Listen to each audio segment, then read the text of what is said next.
1 2 1 2 1 2.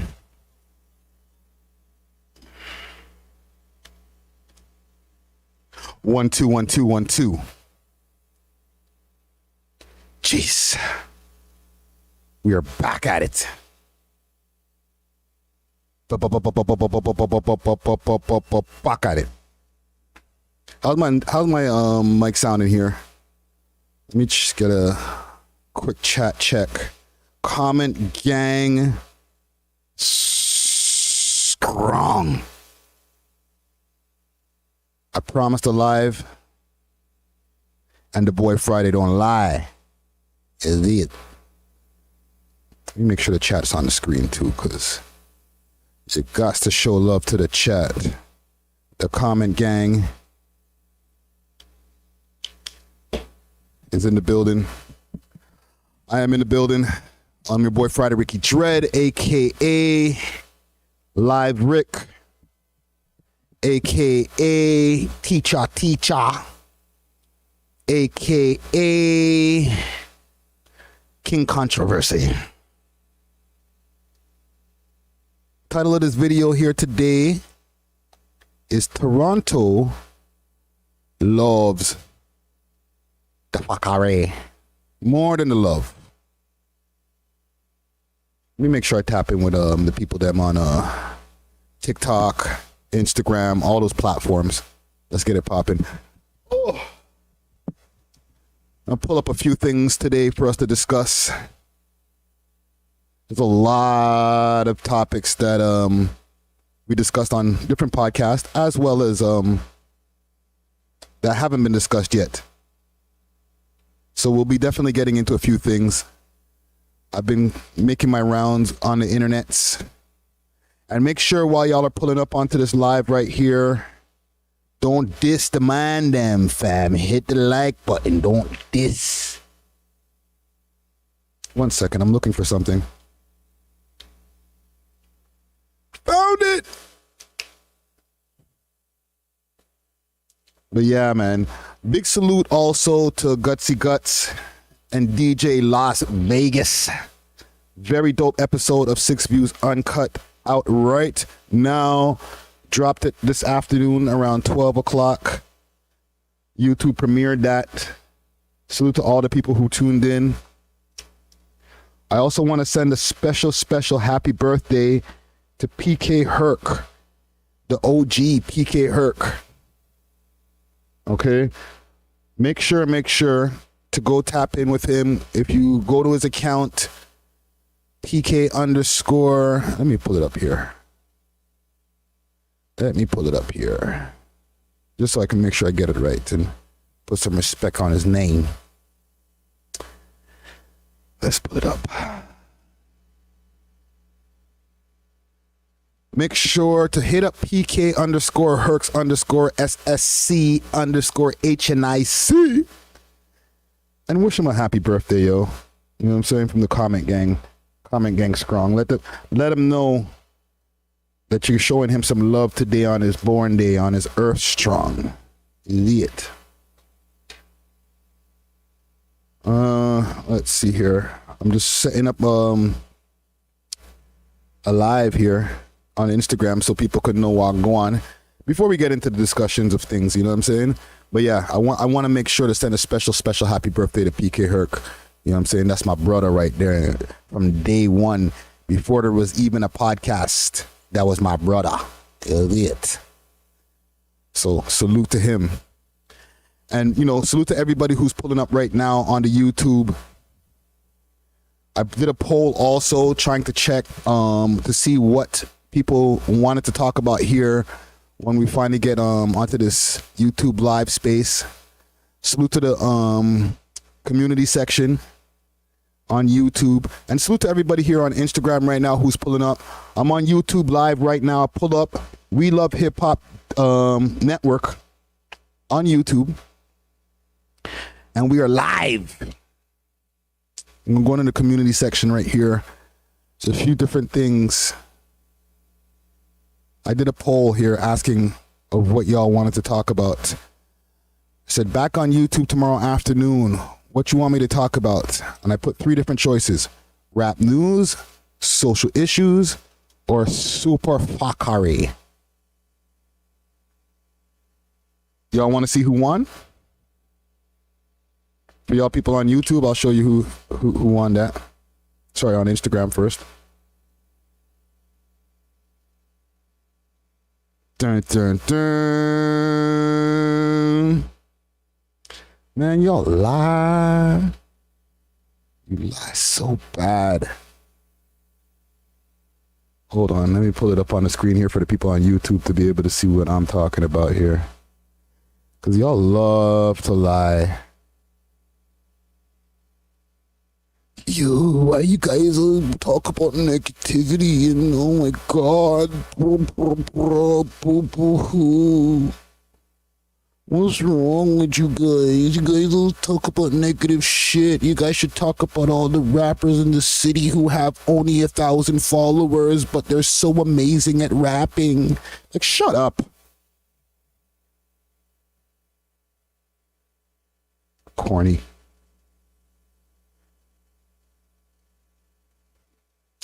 This is what y'all said you wanted. 43% super Phuckery. Right? Super Phuckery. Not even just fuckery. Super Phuckery. 43% unanimous. Okay? You lie. Instagram, pull up. We're on YouTube right now. Enough said. Don't worry about them. Don't worry about them.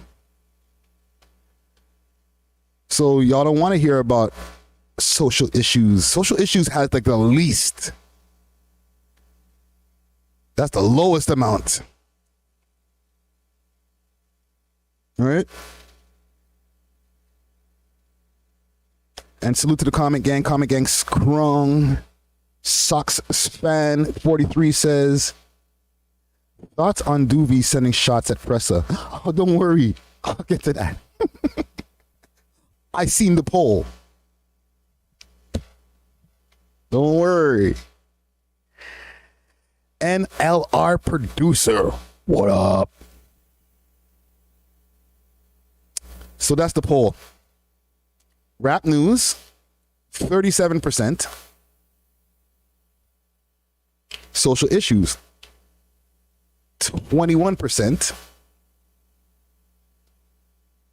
And super Phuckery, super Phuckery, 43%. It's not me. The people. You, the people, have chosen super Phuckery above all. Hence the title of this video. Toronto loves them some Phuckery. Not the love. More than the love.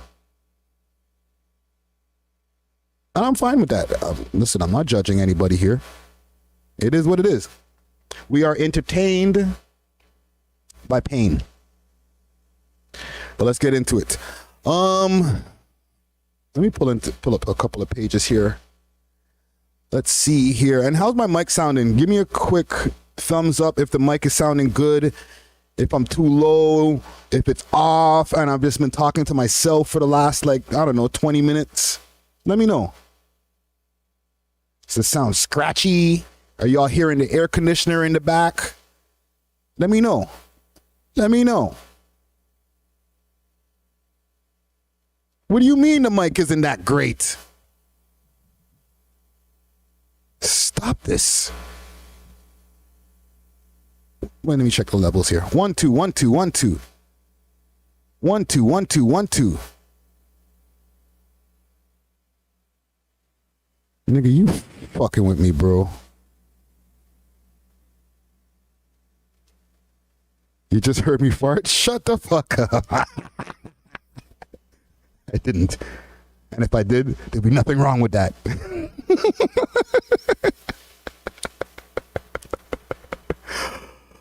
Oh, man. Common gang strong. I'm glad that y'all are in the building, man. Let's get into it, man. Oh, let me change the color on the chat here so y'all could be seen. It's been a long time, man. I feel like it's been a month since I've been on YouTube Live. It's only been a week. Caught a strike or almost strike. Okay. A warning, let's say. A slap on the wrist. Okay.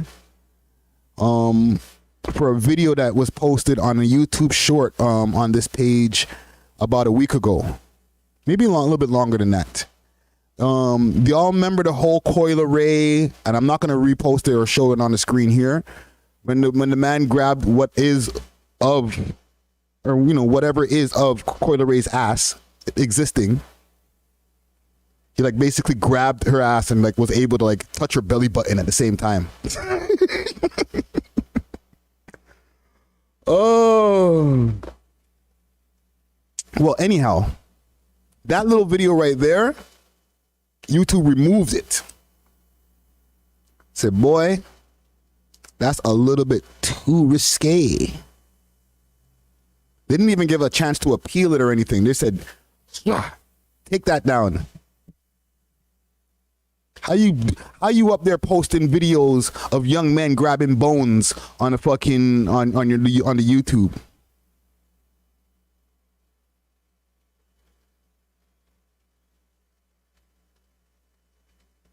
You know what I'm saying?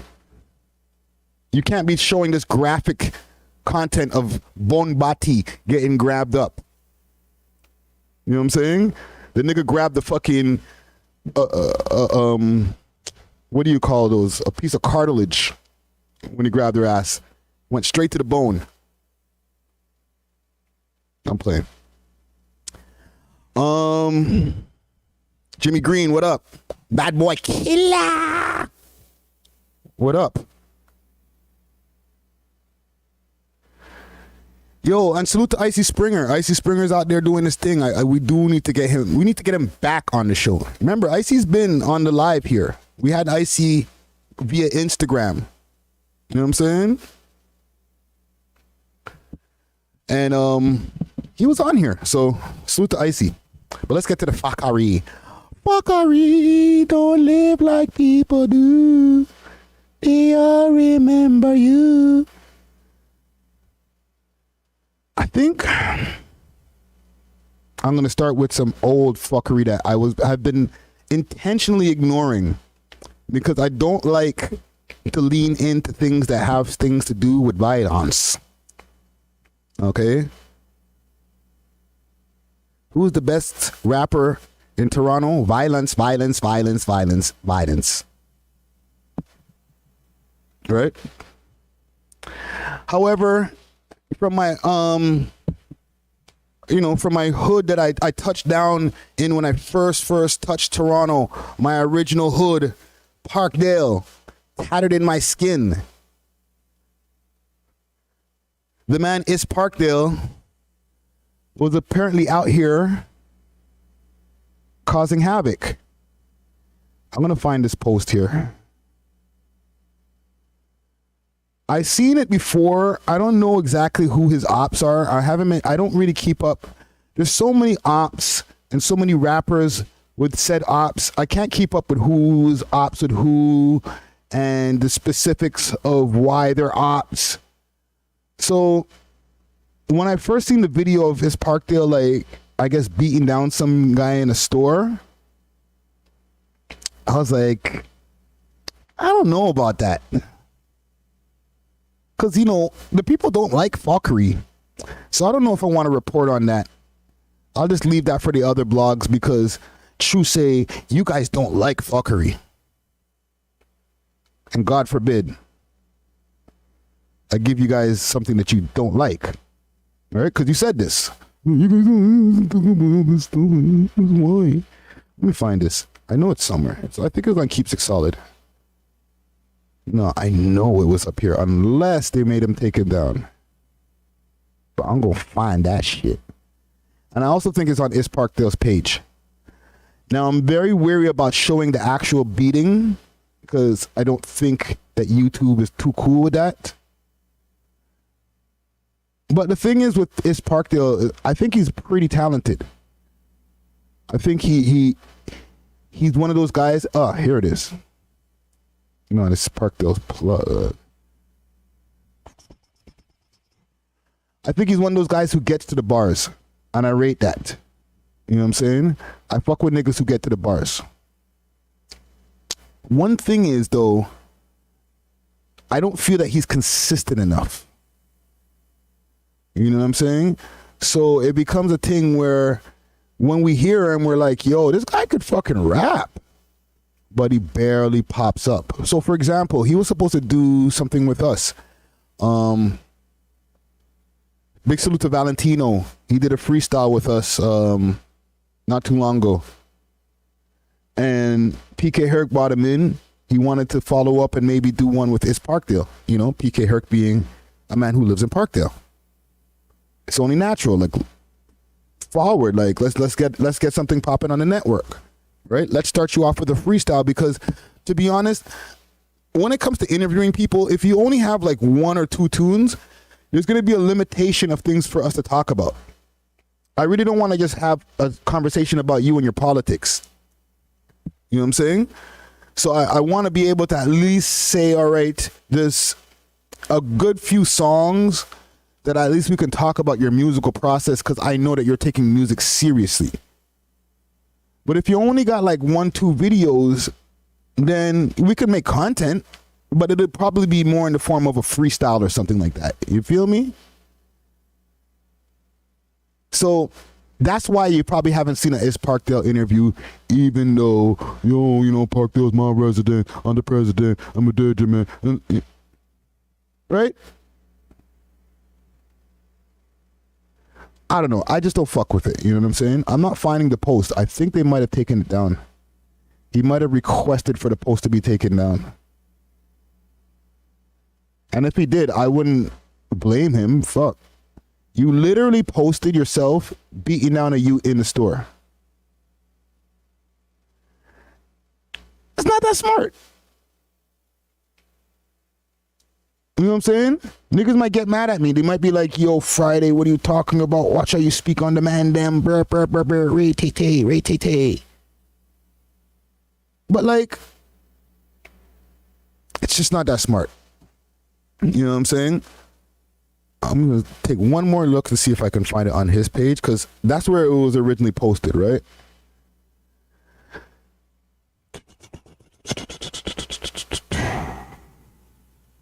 Yeah, he took it down. That post is gone. Well, yeah, big salute to ItsParkdale. You know what I mean? Just make some more tunes. Stick to the music, fam, because you obviously have the talent. So if you keep on following up with more tunes, stay focused on that. You know what I mean? Like, I'm not going to tell people how to live their life and be like, yo, get out the street, fam. No, it's not. It's easier said than done. However, the more that you stay focused on that talent that God has given you, the more chances and the quicker time that you can not have to be dealing with the ops and all that type of stuff, on at least on a level where you're not a rich rapper. You feel me? But that's all I got to say on that. I'm not going to speak on it too long. Like, you know what I mean? I know how these guys get when it comes to, man, like Friday speaking on that. Nigga talk to police. Nigga ain't fucking talking to me. Jesus Christ. Sorry, Renzo, they blocked that one. And Edmund is the brand. What up? Says Toronto, stand up. Stand up, yes? So there seems to be something brewing with Pressa. There was a very good conversation that we had over on 6 Views Uncut. It seems that Pressa has been unrested. Okay, the conversation that we did have on 6 Views Uncut was if Pressa fell off or is falling off. And I don't know, I guess we had a good conversation about it. There was a mixed set of opinions on it. I didn't like the term falling off. I was more maybe losing steam as a term. Who was this here? Ugly God? But there's been some issues that Pressa has been talking about as far as with him and his label, from what I'm hearing. Okay? Apparently he wants off the label. He signed to Sony, and this is Sony period, not Sony Canada. And there is a difference, okay? The big difference between being signed to Sony Canada and Sony in the United States, to me, is obviously budget. Okay?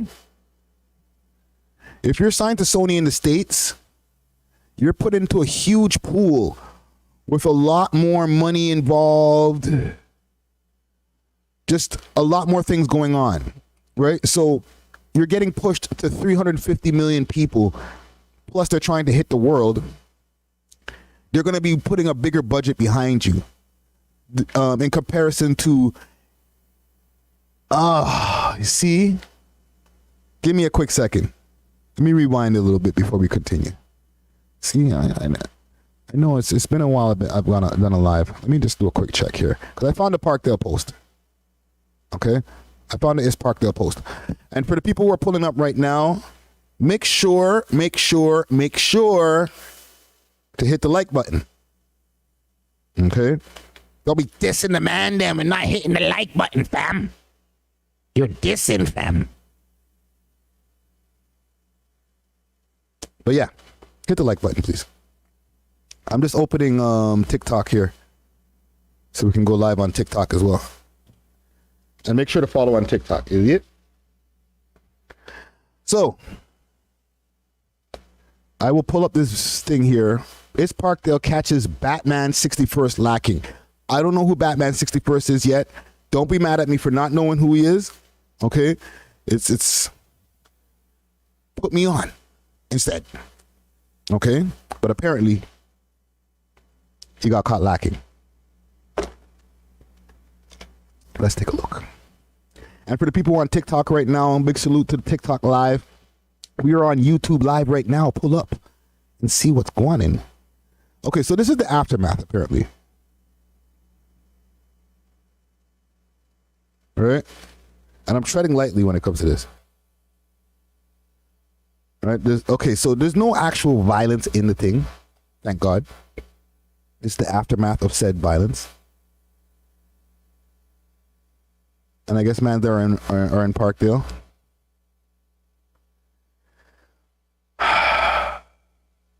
I guess if he has a name, like they're not just like, oh, is Parkdale caught Bob lacking or caught Jared lacking. He has a name. Batman 61st. So he has a rap name. So he raps. All right? To me, he just looked like a kid coming home from school. But he might be a rapper. I asked this question, or we asked this question on the podcast. I forgot who asked the question, but I want to ask you all in the comment gang strong. Can a rapper catch a beat down and still become a successful rapper? Especially on the up and coming rappers. I'm not talking about the ones who are already famous and are doing their thing. I'm talking about the ones who are on the come up. Can a rapper who hasn't accumulated a big fan base yet catch a beatdown, chain snatching, something of that nature, and still go on to have success? Right? There's been examples over here in the city. Big salute to Young Tory. And I'm going to say again, once again, big salute to Young Tory. Fuck with you heavy, my guy. But he's been okay after said incidents that he had. But he's never been as much the same as he was from when Water came out. Right? We can be real and admit that. But like, have anybody seen examples of a rapper catching a beatdown on road, any of those types of things, on video, and come back, or not even come back, just come up, like in his come up, like the first year of us getting to know this rapper, we were like, oh snap, you see what happened to Lil So-and-so? But we just kept on streaming his shit same way. We didn't give a fuck. All right. Renzo Almondo Capano says Friday got beat down. No, that is false. And big salute to the people over here on TikTok. Hit the likes on TikTok too. You know what I'm saying? We're going to talk about some viral posts just now.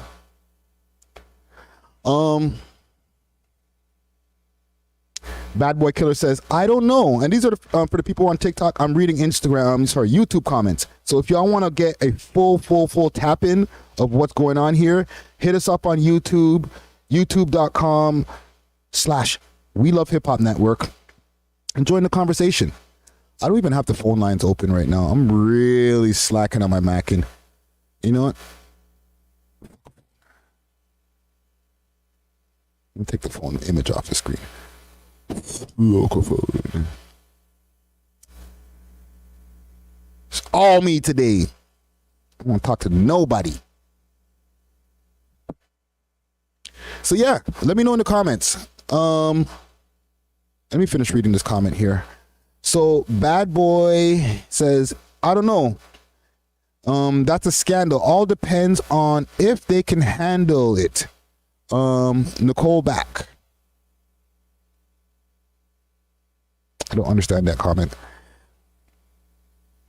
Sox fan 43 says any rapper who in a gang war mix in the streets and claims they about it gets beat down, no chance. If they not street, they can still have a career. Okay. So he's saying that, like, if you ain't involved in the street shit, it's fine.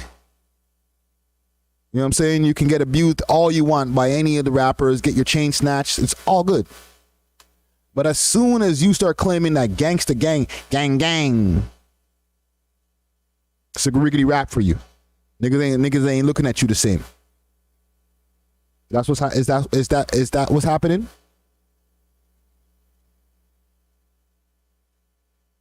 What else we got in here? Edmund is the brand says, of course, get a beat down and it goes viral and then all eyes are on that artist. He/she could flip it. Yeah. Yo, Dark Man, you changed your name. Salute. You know what I'm saying? What do y'all think over here on TikTok? Somebody on TikTok said we need a Sam G interview. That's a fact. When Sam G is ready to pull up, I think he will. You know what I'm saying? I don't think it's a factor of him not wanting to do an interview with us. I think that he might have some parole conditions that don't allow him to be able to be as free as, you know, he would like to be. And big salute to the people who are on YouTube right now. If you're seeing some glare in the background, it's getting into that sunset time. You know what I'm saying? So the lighting's going to be a little bit crazy for a minute, but don't worry about that. Be right here with you, man. But yeah, man, salute to ItsParkdale. I found that video. I just wanted to make sure to bring that to our attention here. Pressa. Novocaine press. Na.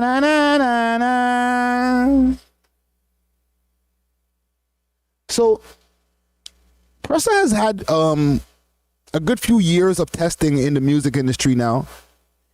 He came through. One of the first times that people started to get familiar with him is when he dropped Dead Miana.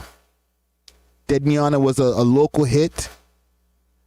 I think he started to really start getting more notoriety when he dropped Canada Goose.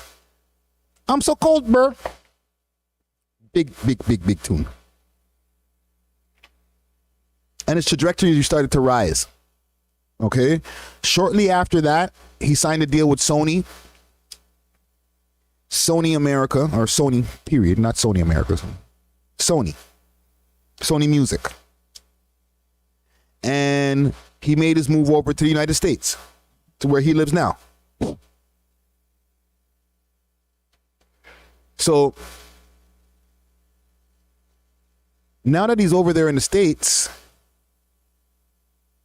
he's been able to be in the mix with all the different rappers, French Montana, Roddy Rebel, Big Sean, Post Malone. Just being around a lot of influential, big money, big connections. Since then, he came out with another song. He dropped Attachments. Attachments, big tune. Big tune for us. Huge for us. Okay? With some controversy on the tune because, even with him as a signed rapper, he mentioned some names in the song. And I know that at the time, that was more reserved for independent drill rappers who, don't have the record company in their ear telling them what to do.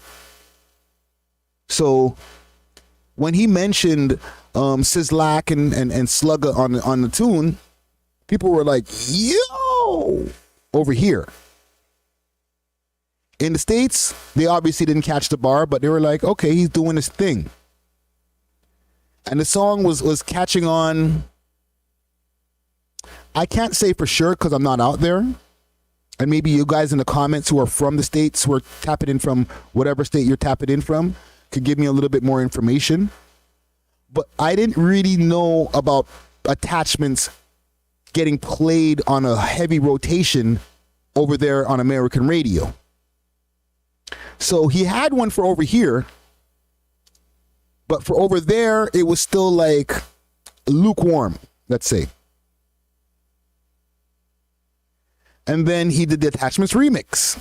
Okay? And excuse me if I'm taking my time with this breakdown because I want you guys to really understand where we are now with Pressa and his career. You know what I'm saying? FBZ, what up? So he did the Attachments remix with Coi Leray. And that did what it did. It actually got more traction, started getting more views than the original Attachment. Okay, and big salute to Taliban Glizzy. He was on Attachments, the original. A lot of people forget about him, but he was there. Coi Leray and Pressa started to get into a relationship, and that helped. Even if it was real love, it could be real love. I don't know. But it definitely helped to raise his trajectory in the game.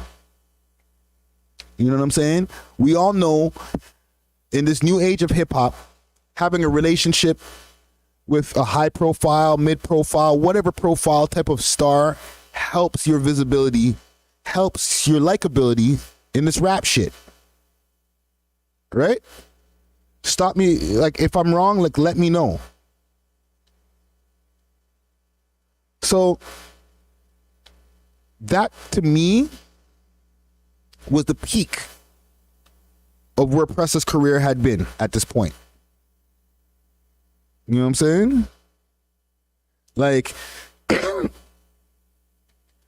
at that point now, after the Attachments remix, their job was to expand on that and do something bigger than the Attachments remix. Okay? So they tried Free Smoke. They tried Dead Body with Roddy Rebel. Roddy Rebel is pretty hot, but not hot. Like, if I'm going to take Roddy Rebel and put him on a New York drill scale, he's right underneath.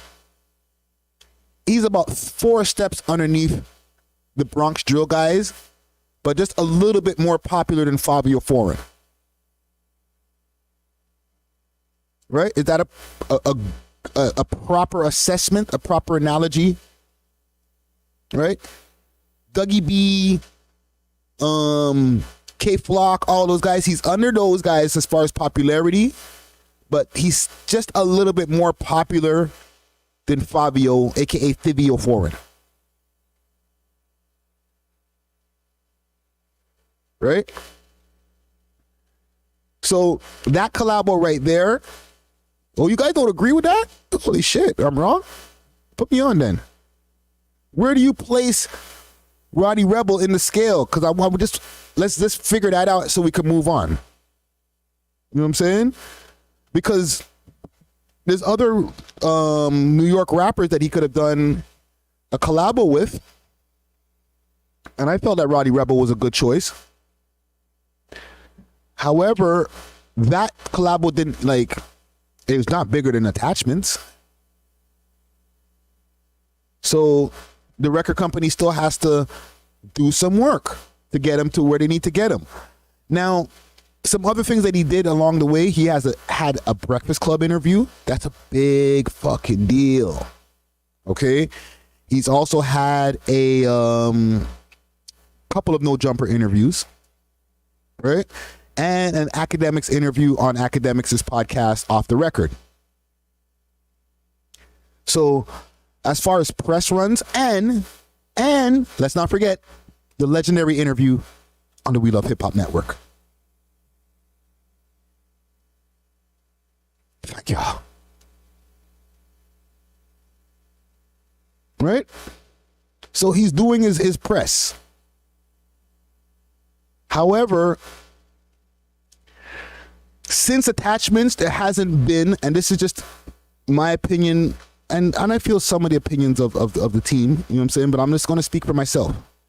Since Attachments, the move that he's made post Attachments has not been able to surpass the visibility that he had with Attachments, with the whole Coi Leray breakup, not breakup.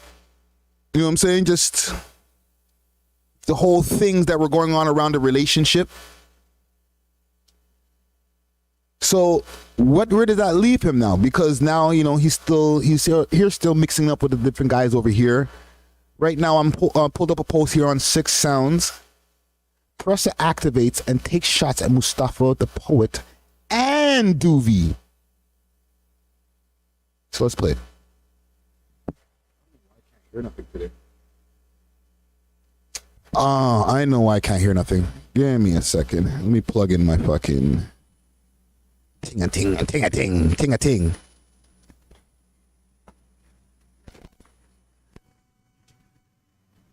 Let me plug in the ting-a-ting. Let's see what Pressa got to say. This glare is killing me. Even in the vocabulary, Mustafa's a fucking mesquite. That's not even in the streets. Fucking, he's a poet.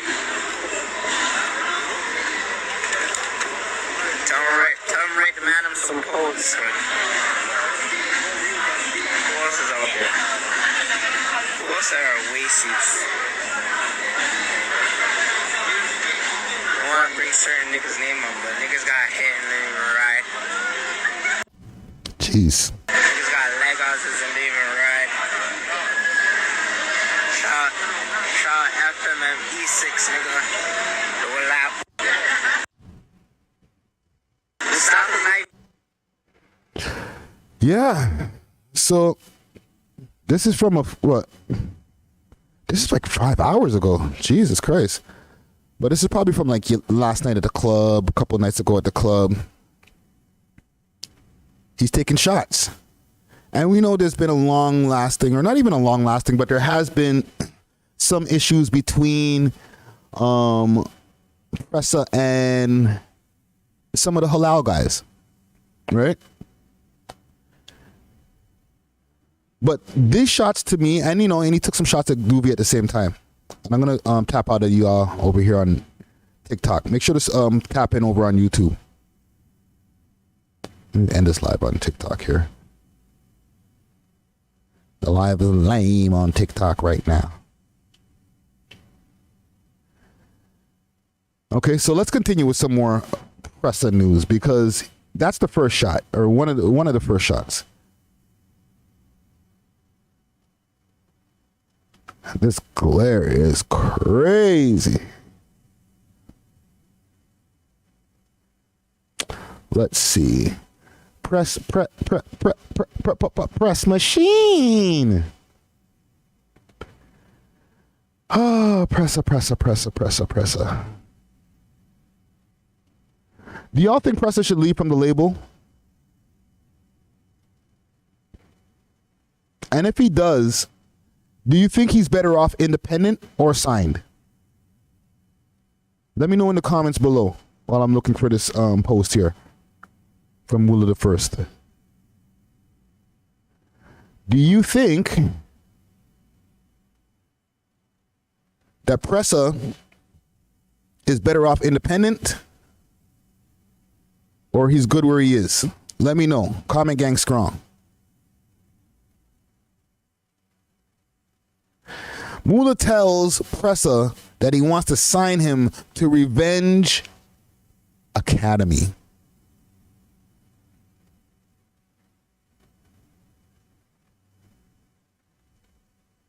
So let's see what Mula the First has to say. Pressa, how much Sony Canada charge? Oh, he said Sony Canada charging for the masters so that I can buy it and sign you to at Revenge Academy. Then you could drop whatever instant trash you want. Like you suck. About free me up. Laugh out loud. You can't argue with me. You're not a boss. You're a boy with a chain and no property who looks to a label for permission to drop music. That could never be Mike. This is why Coi Leray dropped you, peasant. Because you're not a boss. Do you even have an office? Enjoy your month. Gay pride flag. And go on easy before I have to end your career. The CEO. Autographed by Mike.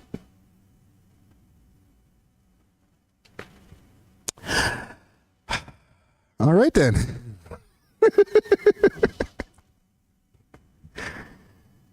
Yo, Mula has no chill, fam.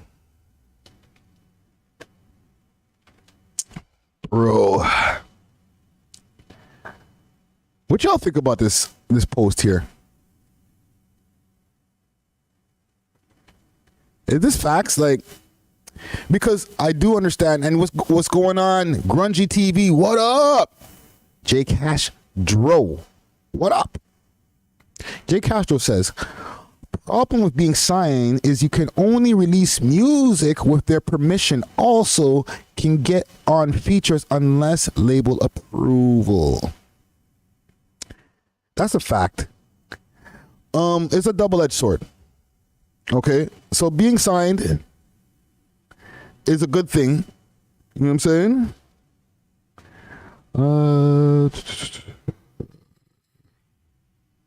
Sorry, just responded to those texts here. Being signed is a good thing because you're going to get more notoriety. You're going to get more connections. You're going to get more, you're going to get to rub elbows with all the rappers that you've always been able to see on the music videos and, you were listening to maybe about 2 months ago, but now you're in the studio with them. Being signed really helps you to be able to get into those rooms, especially if the label believes in you. When you're signed and the label's like excited about what you have going on, especially in the beginning, they're always excited in the beginning, okay? Because they're now just newly investing their money into you. So nobody just newly invests their money into you and then just puts you on the shelf. Okay? As soon as the money is first invested in, that honeymoon phase, everybody's excited. We love you, Press. We love you, Press. Oh my God. That attachment song? Great. Amazing. We did numbers in this place, that place, this place, and this place. You're doing great. Low key though, they want you to have a tune like, I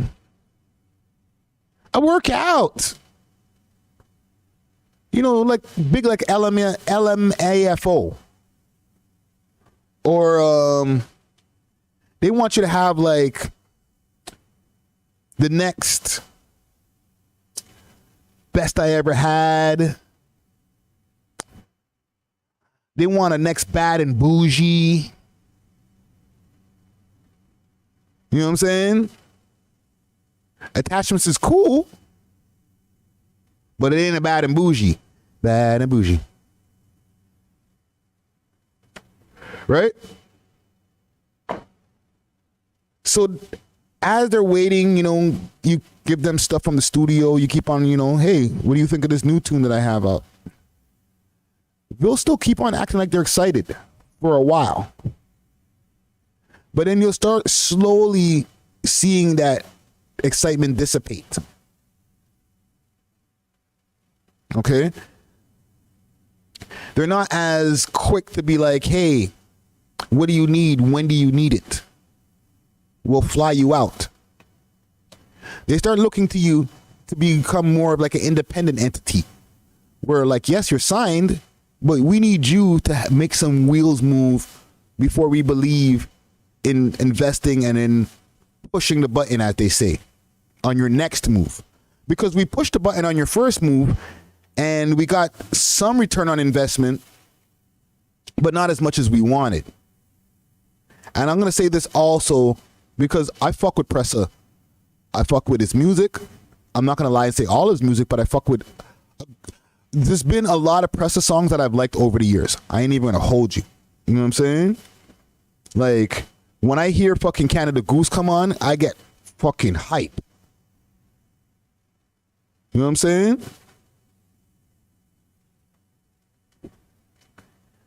So, I fuck with Pressa. Blackberry Zap, still one of my favorite tunes. Right? So, I'm saying this with love, all due respect. But the label's looking for that next fucking tune that's like way bigger than Attachments. Like 3-4 times bigger than Attachments. Like I'm talking about on the top 40 Billboard charts, it's like number 10. Itching its way up to like number 5. When they got that, the budget don't close for a while. Like you see that boy Lil Nas X, that Old Town Road, that opened up the budget for the next 4 years for him to be able to make some mistakes. And he's followed up Old Town Road with a big tune. And then another one with Jack Harlow. So now that extends his budget, or at least the opening to a budget, or the opening to, yeah, we'll let you do whatever the fuck you want, for at least 5 years. Because they've already made so much money. They can afford for you to make a few mistakes, drop a few duds. You know what I'm saying? So the label's not going to be moving as quick when you're like, yo, check out this new heat that I got. Or I got these songs with these features, huge features. Can you clear the fucking sample? Can you clear the song? Can you clear my feature? Can you call Universal or can you call whatever label that they're on and get that cleared for me? Because if I release this song with Big Sean, it'll be a thing. It'll be huge. Label's like, we'll do that, but you're gonna have to wait a little while. Until like the song's not like, it's not even relevant anymore. Now you're like, you guys killed the moment, fam. Like, fuck. Bruh. Broski.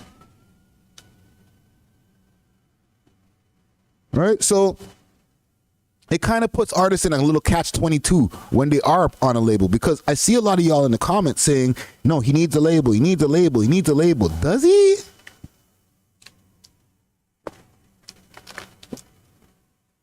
Like, he could take that experience and run with it now and, you know, create some wave for himself. However, it has yet to be proven on a Canadian level. We've seen it proven on an American level. Actually, one example, the only person who's flourished, who's been able to do and consistently continue to do big things, post being signed to a label, is Tory Lanez leaving Interscope. Tory Lanez is currently independent. However, the amount of real estate, like social real estate, social equity that he's been able to accumulate from songs like Say It, from just his whole Chicks Tape series, from the writings that he's done for other people, from Liddy Again, the features, holy. Like Tory he's embedded himself in our consciousness, okay? He's synonymous with making hits, right? He has legendary moments, whether you want to say, oh, he plagiarized or he didn't do plagiarize or whatever, but he has legendary moments over at Funk Flex, barring it down. You know what I'm saying? So when he tells the label, kick rocks, I'm off of this, even though he's going through a bunch of legal issues and he's not playlisted on Spotify and all these different places because of his legal issues, as an independent artist, he's still doing better than all of the other Canadian independent artists and signed ones, with the exception of Drake, The Weeknd, and Justin Bieber, obviously. Okay? But he cool with all of them. Like, he still seems like a major figure. He doesn't seem like an independent, up-and-coming rapper, because he's not signed to Interscope no more. He still has the same leverage, if not even more, than when he was originally signed. Stop me when I'm lying. Idris Abbey, suck your mom. Goof. Matter of fact, fuck out of here. Block your ass. Fuck out of here, bro. Fuck out of here, bro.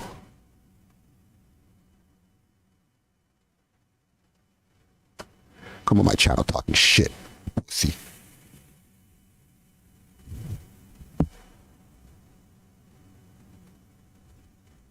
But yeah, man. As far as with Pressa, you got to fucking still, I guess, get that next hit so that you can get more equity with us, the audience, okay? Because I still don't think that the audience in the States is completely familiar with Pressa yet. You know what I'm saying? What do you guys think in the comments that he needs to actually be able to get like engraved, like stuck into the, because he got us. We ain't gonna be like, oh, who Pressa who? Like, Pressa could stop making music for 2 years. We're still gonna be like, yeah, we fuck with Pressa. We know him. But if Pressa stops being, like, if he stops trying to like rise in the States, he will easily, with all due respect, he will easily get forgotten right now. He doesn't have enough social equity with the mandem in the States. Let's see what y'all saying in the comments. Comment gang strong. Adonis Mohika says label reserves certain times slots for bigger artists also. That's a fact.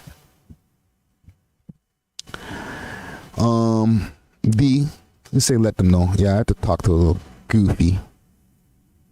Try to be rude, try to disrespect the thing. David Ram Saran said, what's happening with Captain? I think he's the most talented Toronto rapper. Yeah, what is happening with Captain? Jay Castro says Pressa needs a Drake feature. Eric says Pressa's voice makes him tough to market. FBZ says, I think you can cross over. Not just change run. As long as you stay you.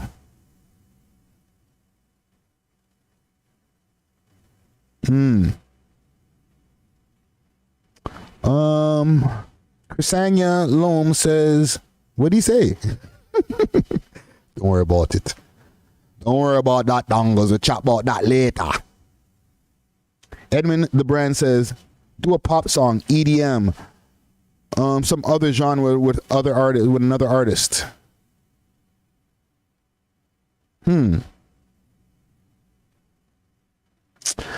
Yeah, these are all different good suggestions, and I do hear what you're saying with the voice.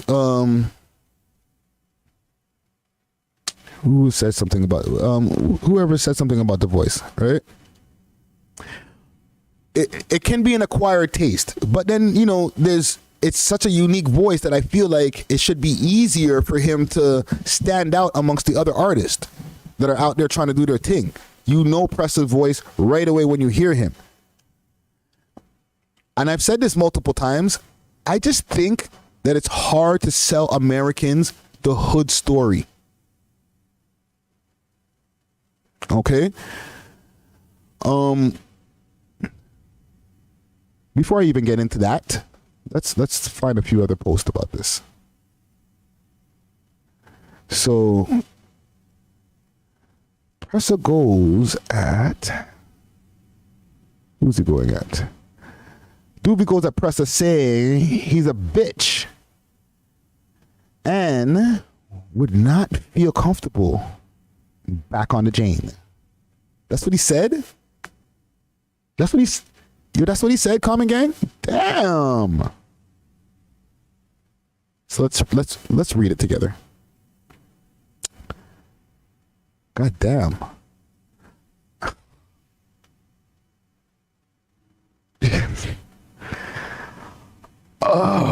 I want to start reading this, but it's so fucking disrespectful. So Pressa is a little rat goof. Doing little sneaky mentions for attention like a bitch. Go put up funeral money. You can't remember the last time you picked up a stick for your guys. You're nervous. You're not like that. Go live. Your cap life wouldn't even feel comfortable back on the Jane. Fucking bozo. Holy shit.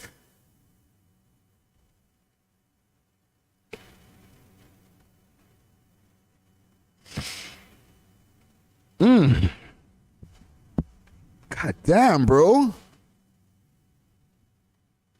That boy Duvy barely speaks, but when he speaks, he gets venomous, man. Jesus Christ. Whew. And then, more fuckery. Boondock cops back at Duvy, calling him broke, and warns him not to attend Rolling Loud. Bruh. This is why we can't have nothing. Yo, fam, why you gotta be so long though? Bruh.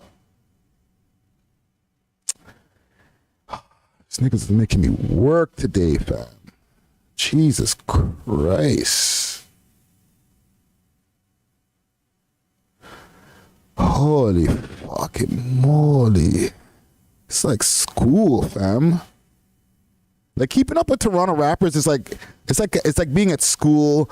You have to read the notes and the liner notes and the tweets and the stories and Jesus Christ. You guys are busy, fam. You guys write a lot. Like Boondog, fam. Wagwan.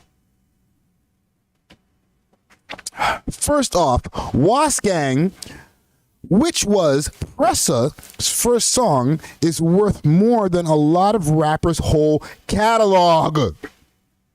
Pressa has more LLCs then your set has watches. You probably pay some of my bills by supporting your local businesses. Whoa, whoa, whoa.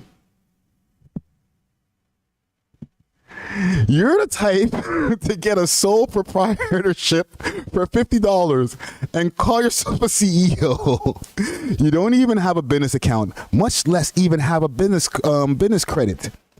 You don't have an accountant, and I can guarantee you still somehow collect CERB, even though that shit is over. That shit is over with.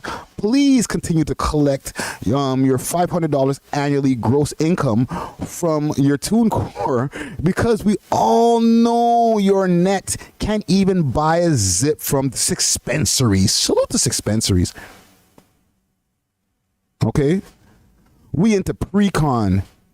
You probably still live with your moms at Steele's and Martin Grove in her basement with your shit $3,000 home studio. Bumpaclot. Only 3 G's for the studio? God damn. Hold on. This is a yellow tape. Where are we? Okay. Still waking up in your nephew.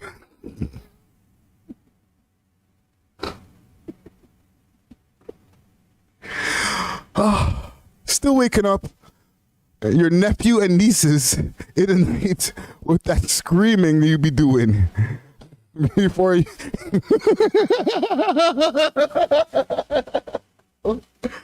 I'm sorry. That's fucking rude.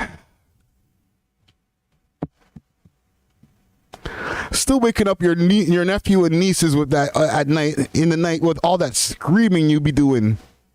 Before you talk about buying masters, you should think about at least sleeping, in the master bedroom with a in-suite. I bet your whole family still share one bathroom.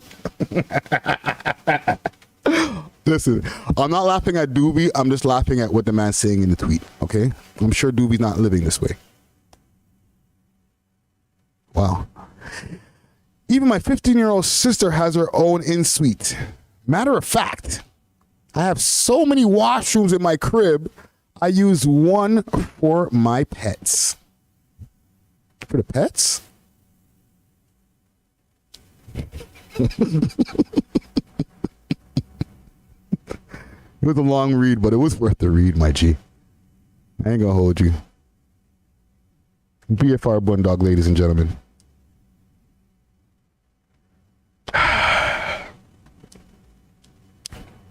This is some high-level fuckery right here, bro.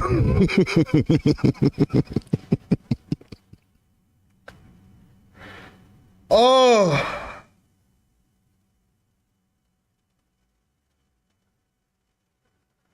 Oh, fuck. That was fucking great. What's an in-suite? I'm not in that bracket, one dog. You gotta put me on. Wow, Lil Monty's getting into this too. Holy fuck. Everybody's getting into it. Lil Monty talks about, yo, first of all, before I continue, salute to Six Sounds, okay? AKA Mix Sounds.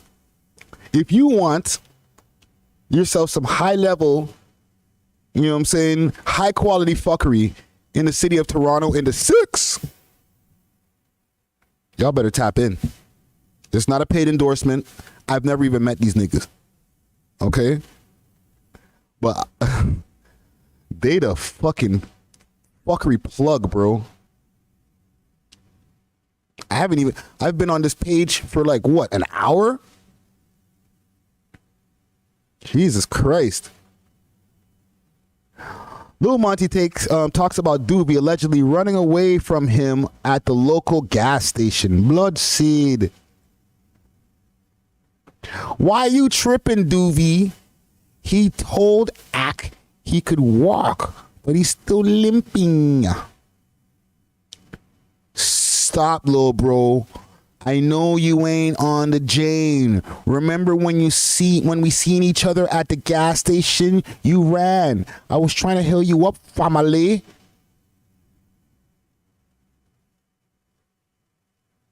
Why is he taking shots to these guys? Is this a shot? Moolah, Pyrex, Puppy L's, Innocence. Yo, what is going on over here, fam? All these niggas got activated, bro. Oh, there's more. All my ops are victims. OKG, Duvy, and D-Lo. Holy, D-Lo just mad he got hit with the hollows and Duvy didn't. Niggas know Southside been victims since. Oh, Jesus Christ, bro.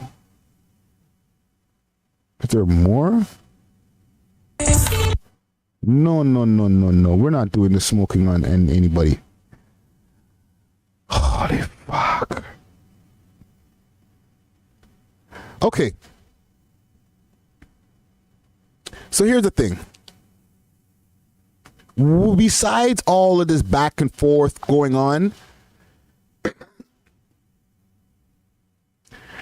the only way that Pressa, as well as a lot of other Toronto rappers, are going to be able to really take it to that next level is that they're going to have to make hits outside of that hood culture. Y'all niggas could be ops with each other, drilling, killing, all that type of shit in the studio you want. Okay? And it could be real as fuck. All right?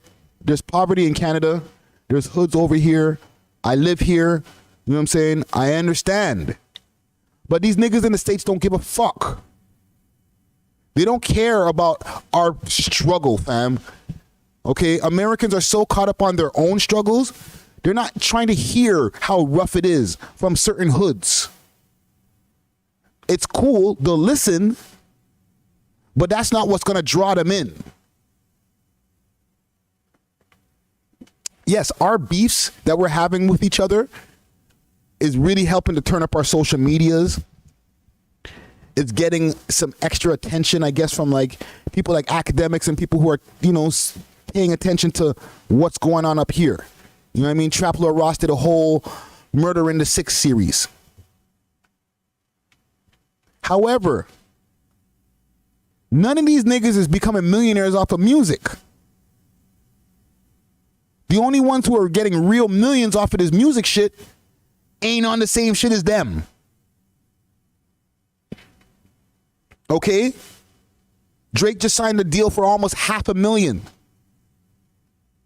He didn't start off his career talking about how many ops he has and how many blocks he spins. Same with Tory Lanez. Tory Lanez got so much jewelry, he could sell half his jewelry and buy a house.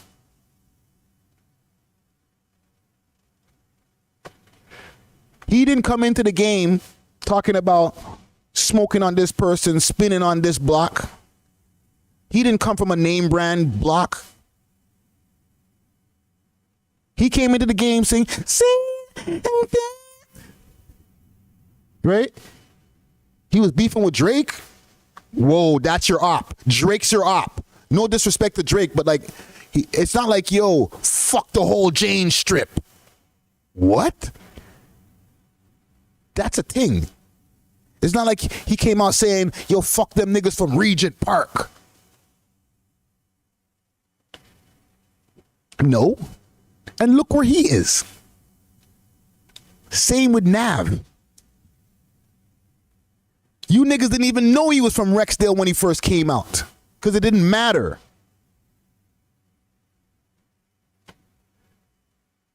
And how's that working out for you guys now? Because these niggas who live in Jacksonville, Bmore, even parts of Boston, besides the New York, LA's, you know what I'm saying, and the fucking parts of Atlanta and all these different parts that are crazy gully. Okay? You think they give a fuck about any hoods over here? Really and truly. Comment gang strong. I'm asking y'all for a friend. You think a nigga who grew up in Detroit's a bad example because they're pretty close. Actually, fuck it. You think a nigga who grew up in Detroit is like, man, I'm going to stop listening to the struggles that happen in my hood because them niggas in Toronto have it way harder. So I'm going to start listening to their shit. They're going to listen to you because they think you're talented. But they're not going to be like listening to you because they can relate to your struggle. They're going to be like, nah, you just doing, you struggling probably just a little bit less than that. Don't y'all got free healthcare?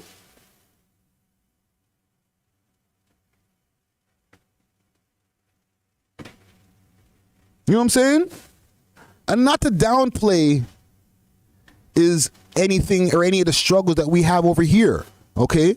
Niggas live in community housing and all types of shit over here. I was just watching CP24 News where they had to fucking abandon a whole building, okay? Over there in the West End, okay? They had to abandon the whole building and displace people. Tell everybody you have to leave your homes. They haven't given them any plans of where they're going to live yet because the roofs are collapsing in the building. The building's unsafe to live in. This is Toronto. They said, the news reporter said when they went over there, they could hear rodents in the walls. So we're not going to act like Toronto ain't got no hoods. But did y'all see The Wire? That shit's based off of true shit.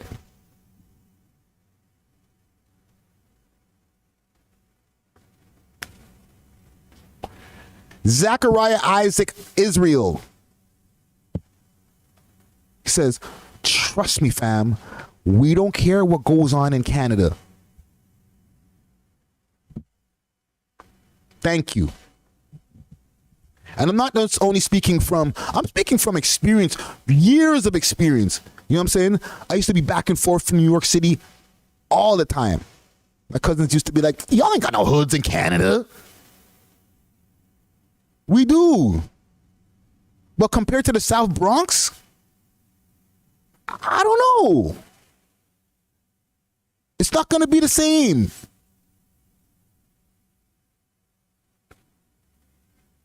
Let's just be real about it. So then when these niggas over here are trying to push the hood culture to them niggas in the States, they ain't trying to hear that shit. They're like, it's fine. It sounds cool. Oh, you a demon too? Whatever. They ain't as much demons as we demons. Come on now, bruh. Come on, bro. You know Ray caught 10 bodies last week.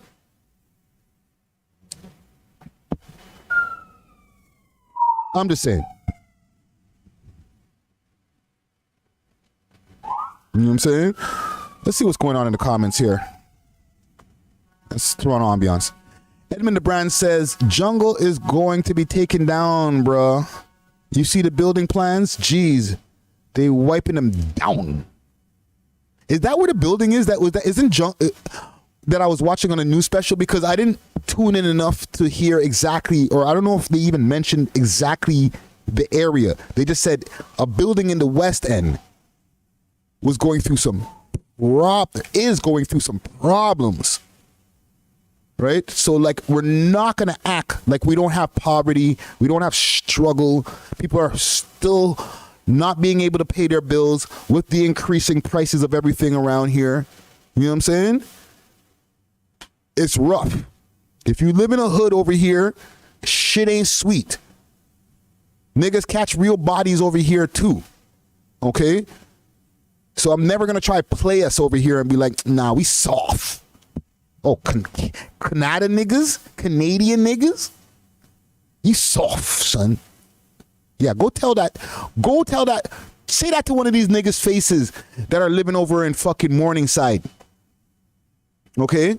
Say it to their face, you soft, son. Yeah? Yeah? Yeah, eh?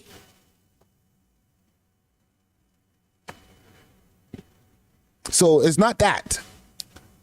It's not that I'm saying that.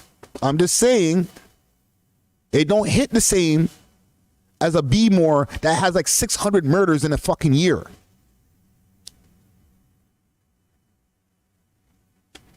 That's all I'm saying.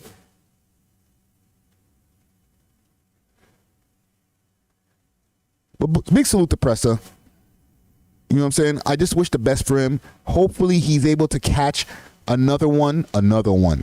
Like a big tune.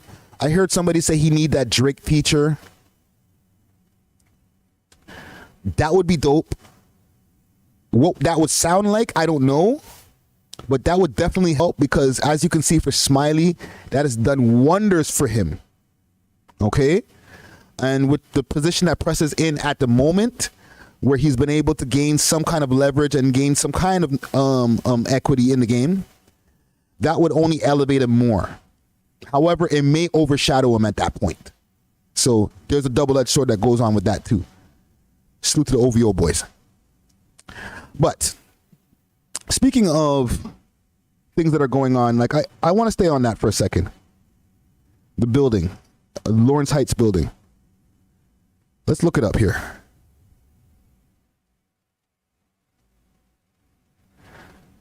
David Ram says he got to link up with Bieber.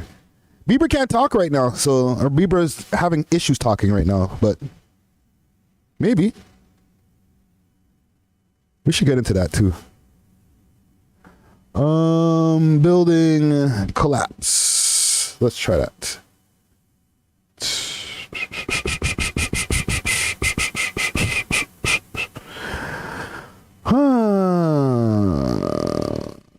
No. I'm just going to put Toronto building.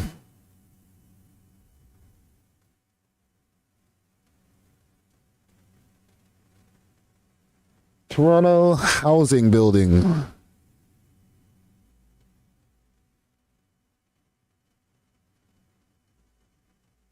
Here we go. Here we go. Which one do I want to choose? Global. Yeah. Let's do the star. Salute to the star. That's gang. That's gang. Who's doing it? Victoria Gibson. Salute to you, Victoria. So let's see here. Hundreds more Swansea Mews tenants face evacuation. So this is the building. Okay. Toronto housing building. Not a pretty sight. They said for years this building, and I'm just going off of what the lady was saying in the news story that I was watching. She was going in. Maybe I can find that. She was going in. She was upset talking about the conditions in there. And I was like, damn, yo. Let's see. Let's see if I could find this here. I want to find a lady complaining, fam. Like, yo, she was so upset. Guttz. Wagwan. I'm taking a break from the mix-up to get into some social topics here. But we did cover some Phuckery. Some Phuckery was covered. Let me see if I could find this. Maybe City TV News might have a little like video to go with it. I will watch the video. Found it.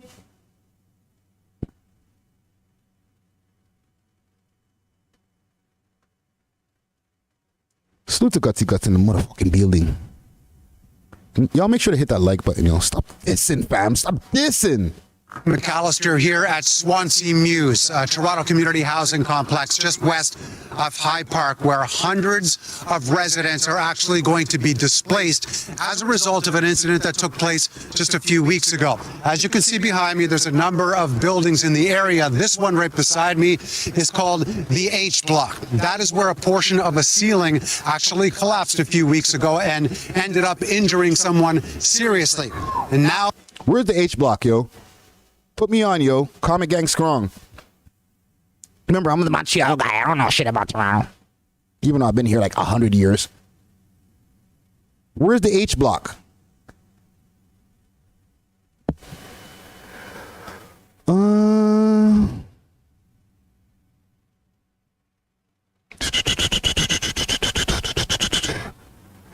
If my home had rats in it, it'd be the nut house. Listen, fam, I don't think the person has rats in there. I don't think rats come inside your house. I think rats stay outside. I think it's the mice that come inside, right? It's a little bit better, but not much better. You know what I'm saying? But mice come inside and like go into the walls.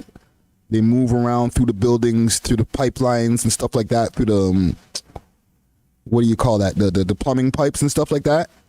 And that's why you have to put steel wool inside of your, if you live in one of these types of situations, you have to put steel wool inside the sink and inside the pipes so that the mice can't get through. They get cut up when they try to go through the steel wool. Trust me, I used to live in Bleecker. Used to catch 4 mice a day. Guaranteed. 4 mice a day. A day.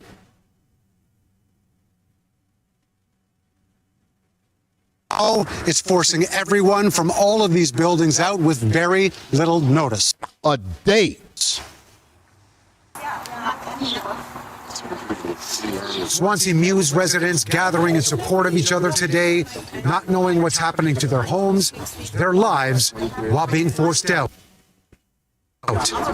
Outside, contractors moving supplies around, security guards pacing about, while inside, there's already evidence of upheaval. What is this? So this is my living room, and the Toronto Community Housing came on Friday, and then without any notice or any information released towards us, they put structural support shoring into the living room and into the whole unit.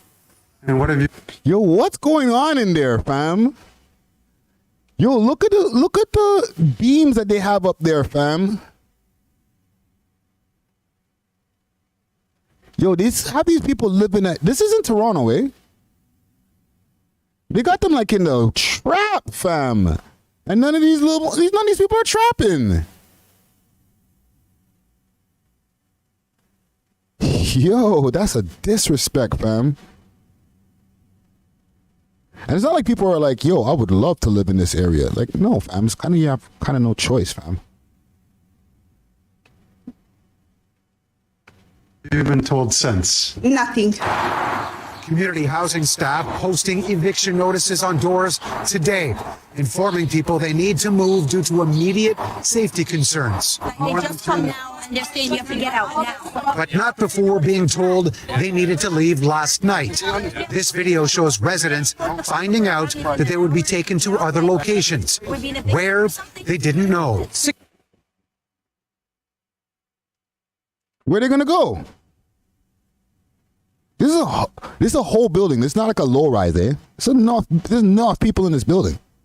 Security started coming, blocking the entrance. Next thing you know, we have 5 TTC buses ready to take people out, ready to take shelter. And what were you being told at that point?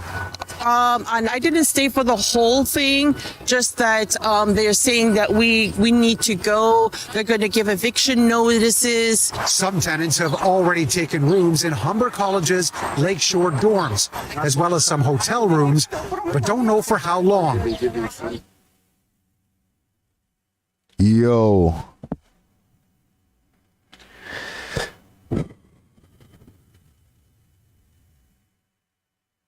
This is not like a uncommon thing, yo.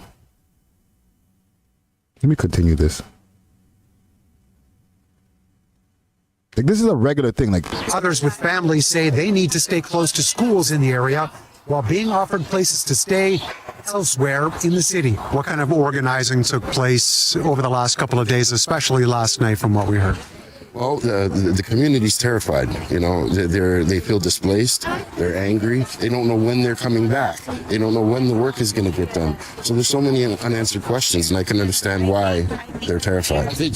that lady right there, she went in. Let me see what's going on in the comments here. She went in. She's the one I saw on CP24. She was highly upset, as she should be.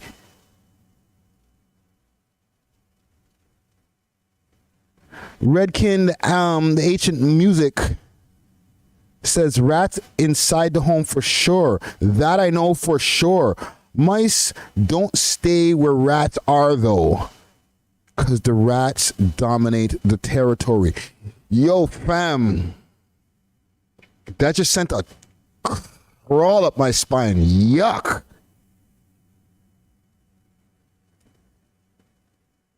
So you're saying when the rats pull up in the crib, the mice them skeet. Step it on diggity, what up? The mice them skeet? Like there's... Yo, it's making my skin crawl, fam. Yo, just chill. That's nasty. It's the safety risk. What we need to do is make sure that we put their safety at the forefront of every decision that we make, and then wrap every service that we can around to help them make it through this very significant challenge.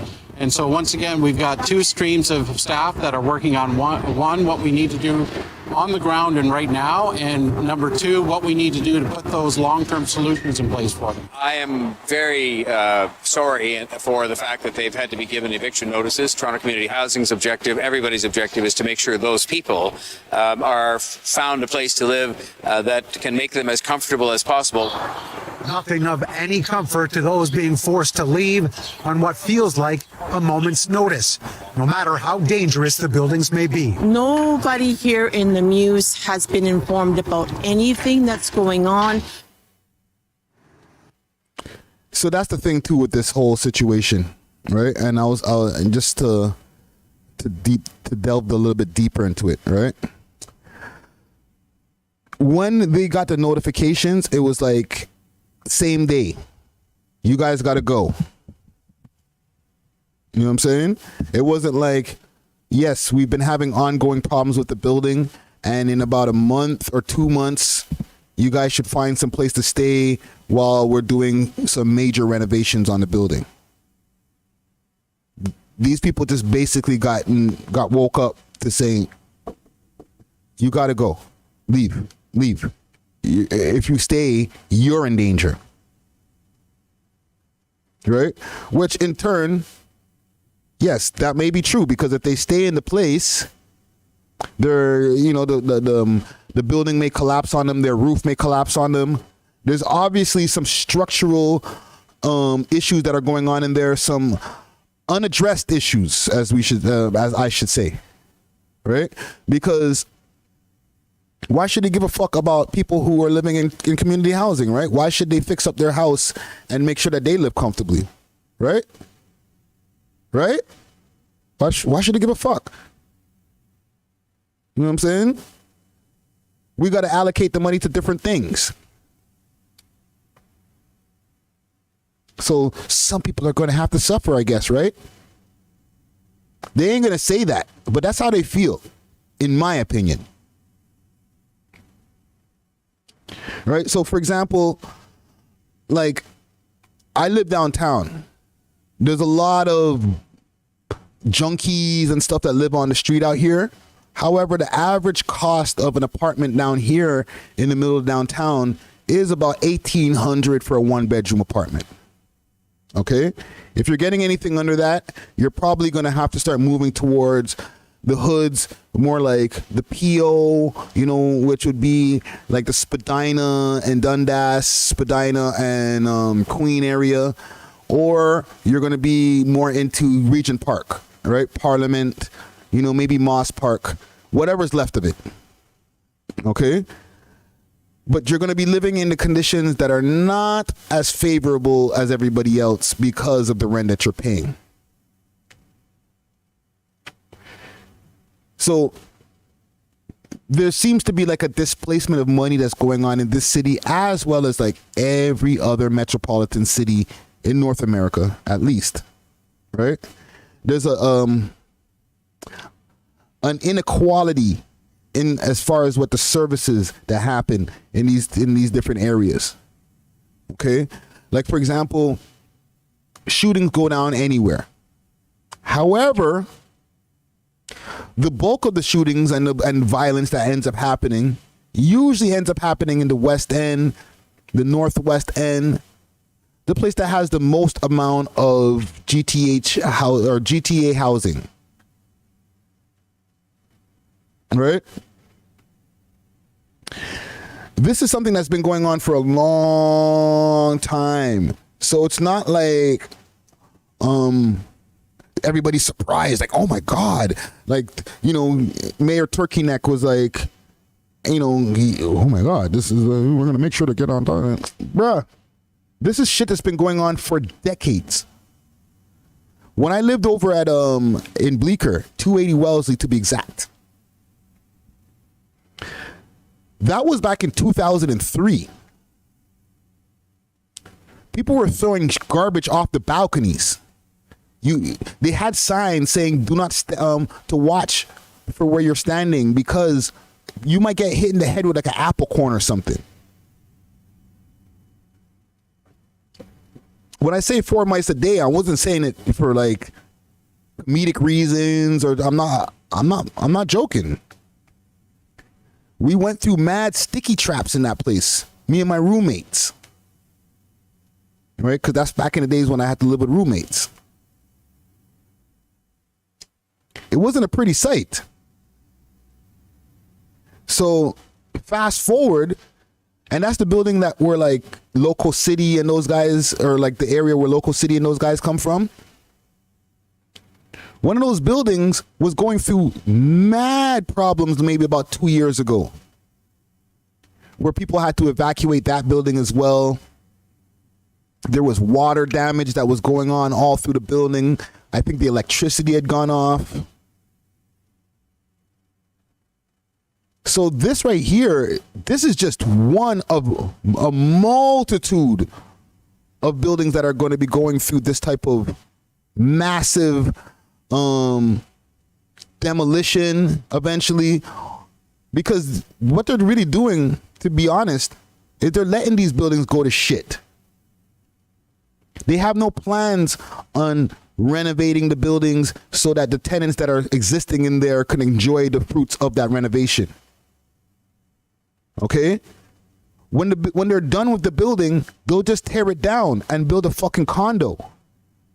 And the motherfuckers who live in there, they'll already be gone. We told you to leave when the shit collapsed.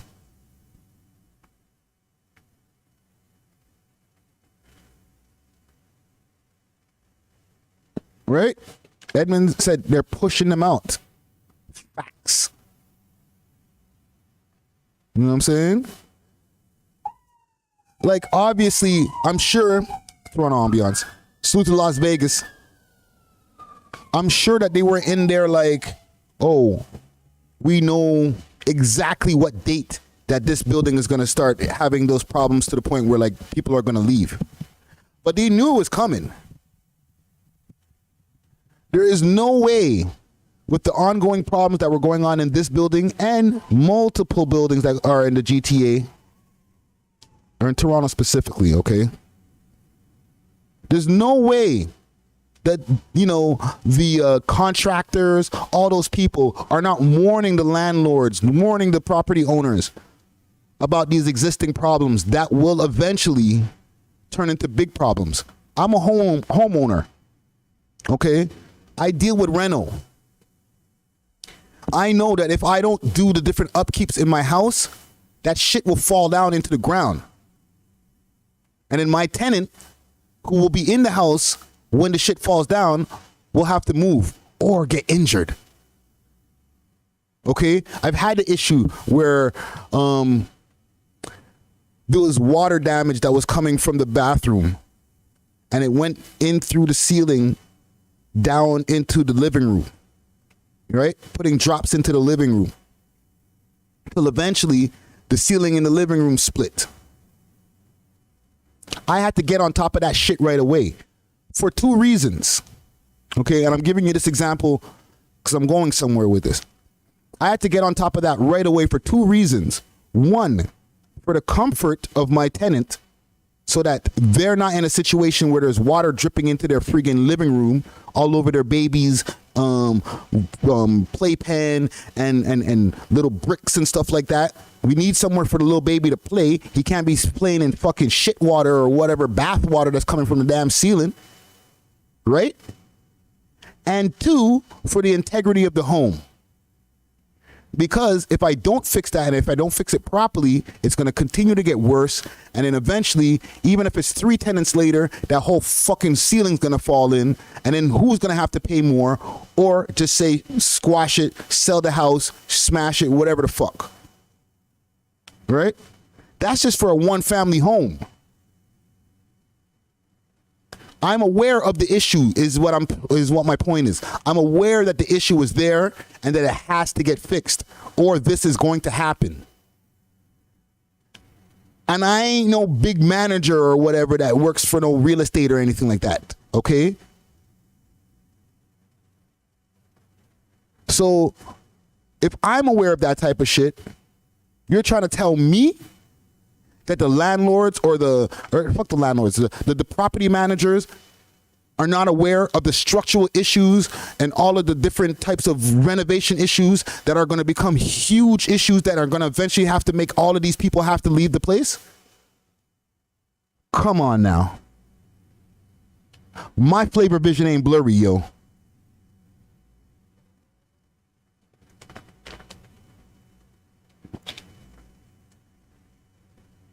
So they knew this shit was going to fall down. They knew that eventually the water damage was going to start making issues from apartment to apartment to apartment. Right? So there's no use fixing 3 apartments and costing how much money. Just let the shit go to shits. And then tell them to leave. And then the bill that it's going to cost to renovate each one of these apartments back to normal so that these poor people can move back into it, bun that. Just tear the shit down and build a condo and let Jamie and Jimmy live in that shit. We'll let a few of them come back, but not too many of them. We don't want to bring down the property value after that. We're going to be selling these places for like triple the money after we rebuild this shit. Come on now.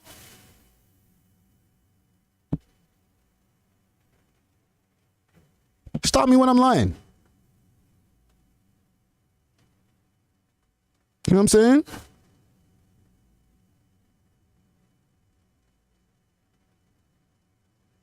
What does streaming chicken do to the house? I don't know. You know what I'm saying? I'm just saying, like, they're not low when it comes to this issue right here. This is just one thing. They were able to make a good news story out of it. And, you know, we're all watching like, oh my God, I hope they're okay. Like, they're not going to be okay, fam. This is not like the story that ends off where, you know what I'm saying? Everybody lives happily ever after. No, fam. They're going to be displaced. They're going to be fucked up. Their kids are not going to be able to, go to school in the same area anymore because the building that they were living so many years comfortably in or uncomfortably in is now gone. You know what I'm saying? And they're going to have to figure something else out. And in that time of figuring something else out, one, the people in the management or whatever, they won't care. They won't know. They won't know what happens to you next. And whether you figure it out or not, That's on you, fam.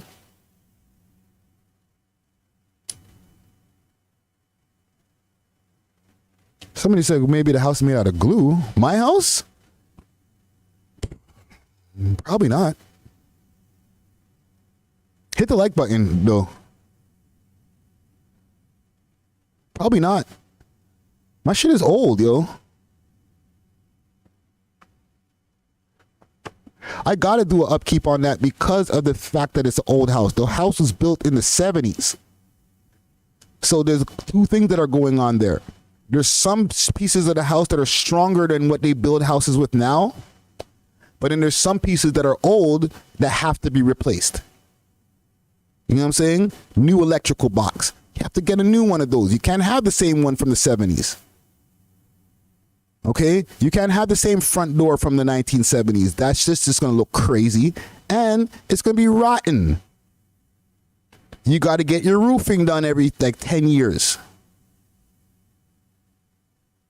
You know what I'm saying? Like, there's upkeeps that have to go with keeping up a house, apartment, whatever it is. You know what I'm saying?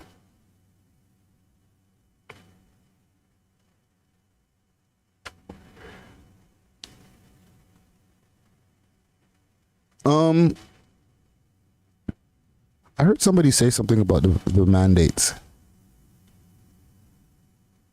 We could talk about it. I'm going to tread lightly because this is YouTube. Hi, YouTube. So, Justin Trudeau, Mr. Trudeau, he announced today that they are going to be lifting some of the mandates that are going on as far as travel, as far as working for the government. They're saying now that as of June 22nd, if I'm not mistaken, correct me if I'm wrong, could be the 25th, that they're going to be lifting these mandates. And now you're not going to have to be vaccinated to travel out of Canada. As far as coming back into Canada, that's dependent on the place that you're coming from, okay? Which probably at that point won't have any mandates neither. Ta-da! As for the people who lost their jobs, while they were like, oh my God, oh my God, oh my God, oh my God, oh my God, oh my God.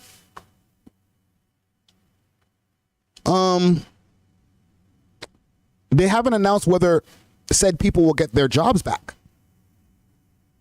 But if you lost your job working for the city, working for the government, because they set mandates saying that if you're not jibby,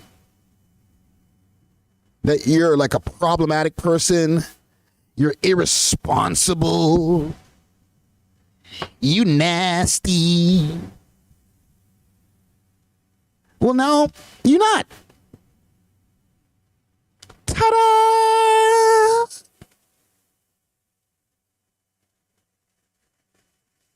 See how that works? However, will they hire you back?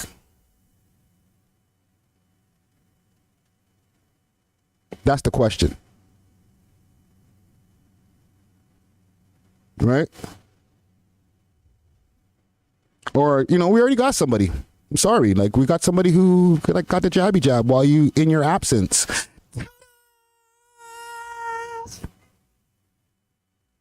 Sorry.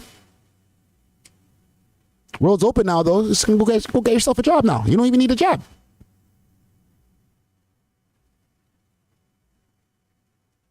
Right? What y'all think about that? Do you think that we got duped? Like, I ain't gonna hold you. I feel a little bit duped. It's inside of my body, rolling around through my system. I might grow a third fucking eye out of my neck at one point in time in the future.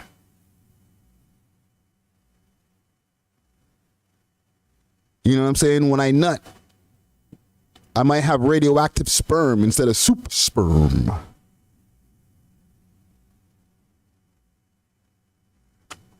They got me. Y'all remember, I have a whole thumbnail. I got it.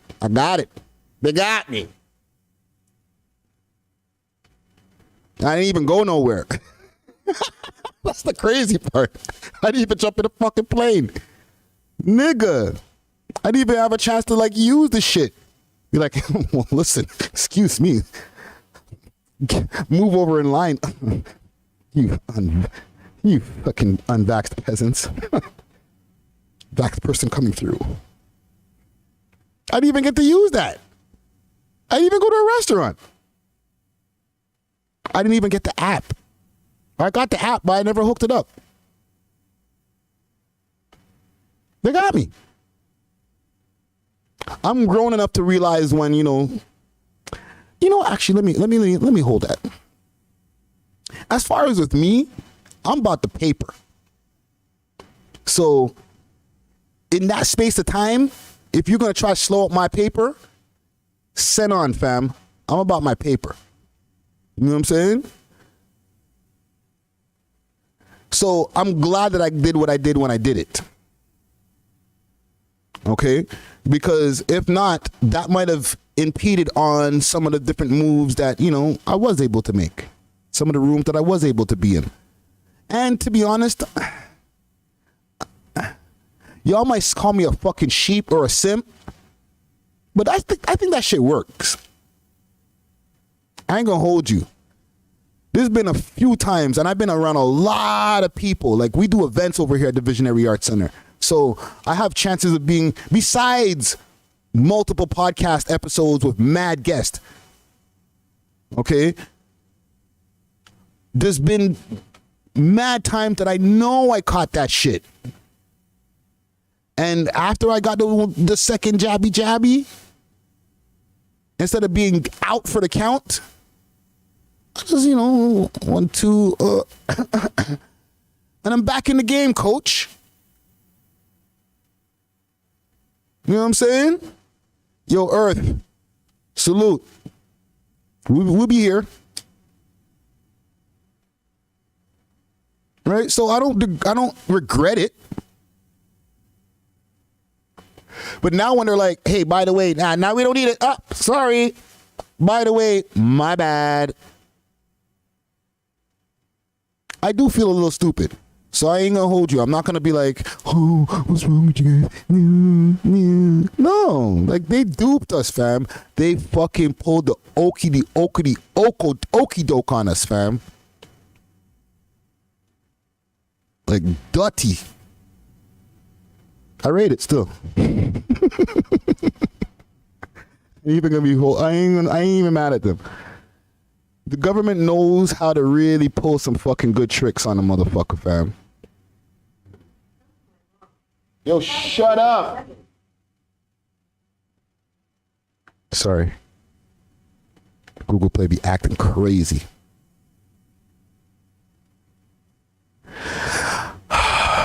Don't worry, it has to happen once an episode.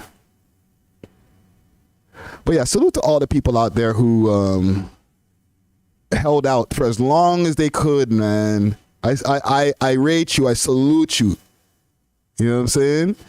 Like, you had to go through some real, like, doors slamming in your face, people losing jobs, becoming essential to becoming ain't shit, like becoming a pariah to your family. Like, how's that gonna work out now? Like, last quick thing on that. How's that gonna work out now? Where, like, your family was looking at you sideways before, but now because Monsieur Trudeau said, no, you're good now, guys. You're good now, guys. Flips his hair. You know what I'm saying? Now everybody's cool. Now your family gonna let you come back to the crib? Is that what it is? Because if that's what it is, then I'm sorry. You got to tell your family member that lets you back in the crib. Once you get over there, you be like, you sheep ass bitch. Yo, fam, I love you, but you're a bitch. How you never let me come to the crib because of the thing, fam? That's how you treat me, fam? I'm gonna let you slide because we're cousins, or you're my auntie, or you're my uncle, or you're my mother. But you a bitch. You whole bitch. You bitch made. Stupid. How you not let me come to the crib, fam? How I ain't never see my niece and how I ain't never see my nephew? Yeah, happy Thanksgiving, but you a bitch. Pass the turkey.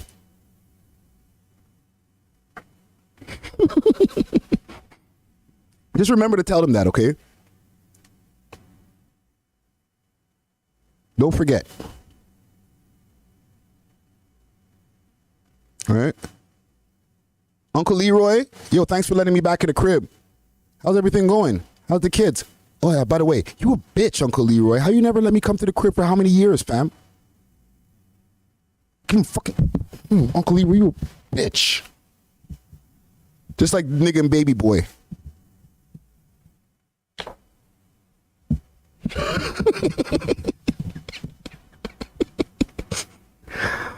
I'm stupid, yo. I need fucking therapy. What else is going on in the world of fuckery? Y'all said you wanted fuckery, right? We could talk about rap.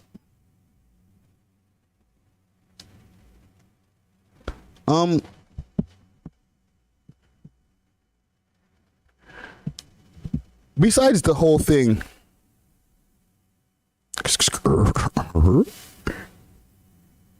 Comic Gang Strong? Who? Top what?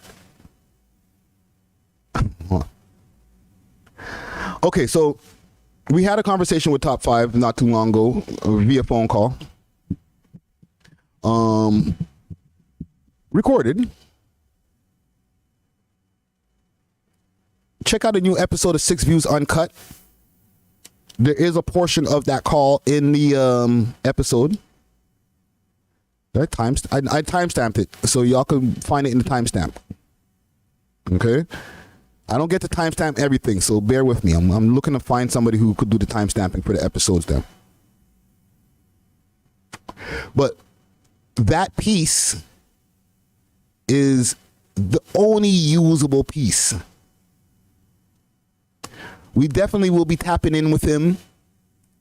And this is via conversation. This is not like speculation. We'll be definitely tapping in with him and doing a proper phone conversation interview to get an update so that he can let the public know what's going on with him.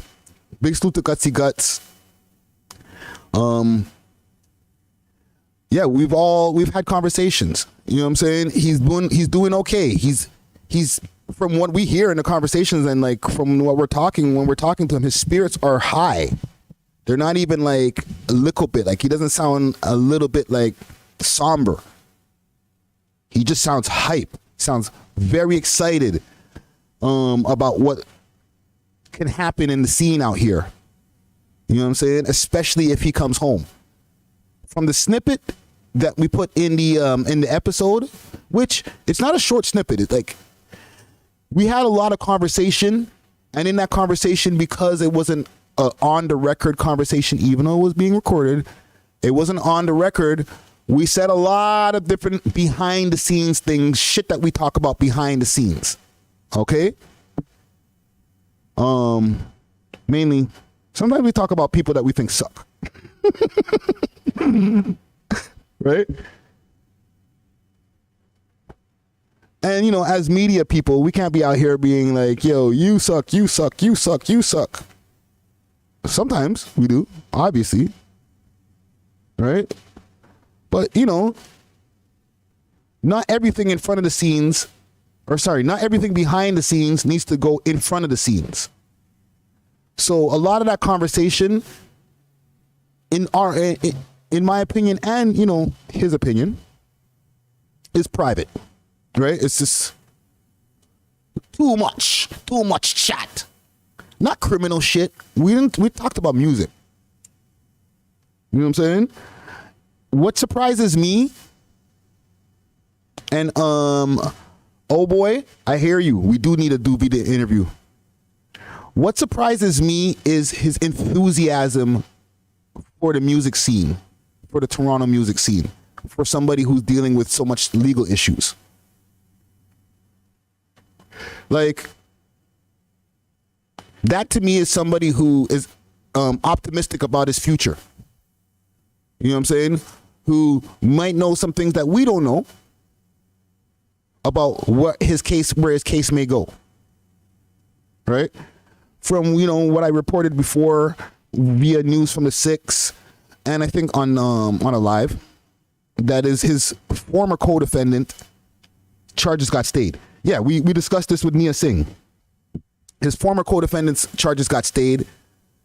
So it seems that the case, for lack of a better term, it seems like the case is falling apart. Okay? If your co-defendant gets released and then they say, yeah, your charges are stayed, and we all went through what the stayed charges, you know what I'm saying? Meaning that they don't have enough evidence to be able to prosecute for now. Then there's a good chance that you may see Top 5 home soon. Okay? And from the conversation that we had with him,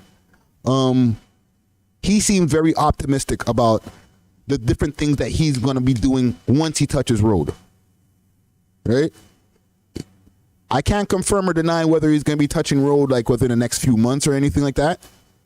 Just because we don't know. We don't know. We don't know what the future holds. It's not because we know and we're trying to withhold information from the people them. Just we don't know. You know what I'm saying? We can't control the crowns and the fucking judges and all those different things and the decision that they make in the end of the day. But from the way it looks positive for him. You know what I'm saying? And if it looks positive for him, then a lot of the allegations that have been put against him, I think would have to be taken back, no? Because then, like with everything, it's innocent until proven guilty. Even though in the court of public opinion, a lot of times it's the reverse, guilty until proven innocent. You figure deal me? So we will definitely be tapping in with Paige, aka Top 5, real soon, and getting a proper conversation going on with him giving us the full tea about what's going on with his case, his opinion on some of these rappers out here, and what he's been able to get information on, because obviously, like, man, we're not tapped into social media inside like that. You know what I'm saying? To get a lot of information secondhand. There's somebody controlling his account, obviously, right? But from that snippet, he did mention that he had a Tory Lanez feature. That's a big deal. You know what I'm saying? He had the beef that, you know, we were seeing with him taking shots at Tory Lanez, and Tory Lanez kind of not saying anything. But in the end of the day, this all accumulated into an open verse from Tory Lanez, from what Top 5 has told us. And y'all can go check that out in the episode right now. You know what I'm saying? As far as the way he explained how he got it. But yeah, I don't know. I can't say for sure. I'm not going to get on here and be like, yeah, you're going to see him in August and watch Rolling Loud. He's going to pop up on stage. Facts on facts. Facts on facts. Right? Like, no, I'll be stupid to be like assuming what happens in the courts. You know what I'm saying? For example, like the guy from Headley. People thought that guy was going to be getting off. Okay? That guy from Headley, if you guys don't know, the lead singer from Headley has been dealing with a lot of, and I know it's not hip hop, but like he's been dealing with some legal issues as far as underage girls.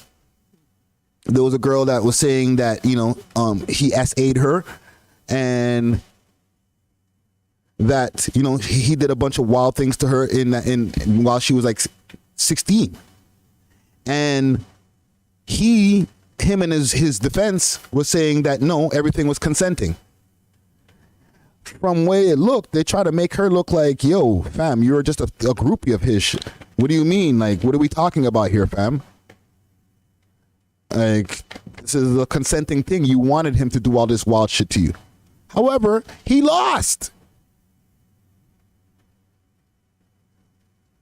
I'm there watching the shit on CP24. I'm like, damn. They got Christina Tenagula outside of the courthouse. Damn, she looking good. Right? But the case itself, I'm like, God damn, he look like he gonna win. He might got this. He's walking in with his wife. His wife is looking like she's supporting him. Like, yeah, we got this. Softing. This nigga don't even live here. He lives in Vancouver or Syria or Victoria, one of them places out west, but in BC. He has to be here for the case. They get to the verdict. Jury can't decide for 3 days straight. Then they finally decide like on Monday, nah, he guilty. What? Nigga, what? I thought I had this, fam. I'm not saying this for 5, but I'm just saying you just never know. We can't just be like, oh yeah, watch when he comes home next month. I don't know, fam. I don't talk to the crown like that, fam, at all. I don't know none of these judges. The last time I seen a judge is when I was in front of one. Screw it. Grab a life. Anywho, this was the top 5, yo. One more thing I want to show you guys. I went viral. The virality continues. Look at this. Every time I open my Instagram, that's the number that pops up at the top. 100 likes and 100 comments. No bap. Duvy interview. Listen.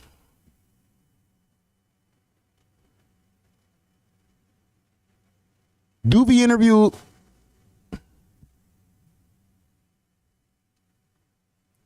Yo, Untouchable, just chill, fam. Stop trying to fucking rain on my parade, my G. You're gonna rain on my picnic. It is a shame still. It's high level fuckery.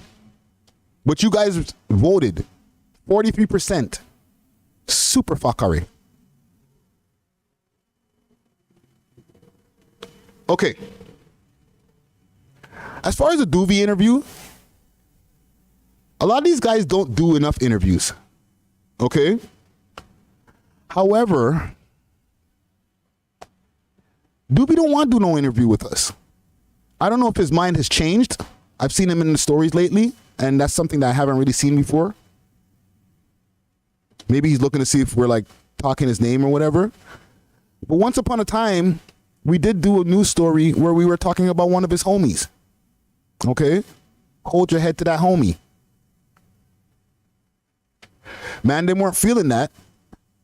And even before that, I don't think man was really hyped to do any interviews with anybody. Have you seen any Duvy interviews, period? Far less a We Love Hip Hop Duvy interview.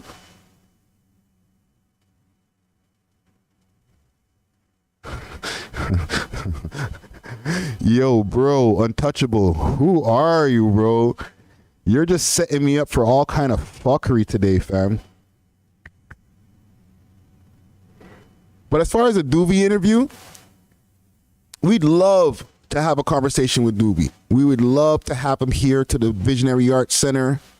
It's a safe space, obviously. We've had many of gangster in here, right? Many of the man them.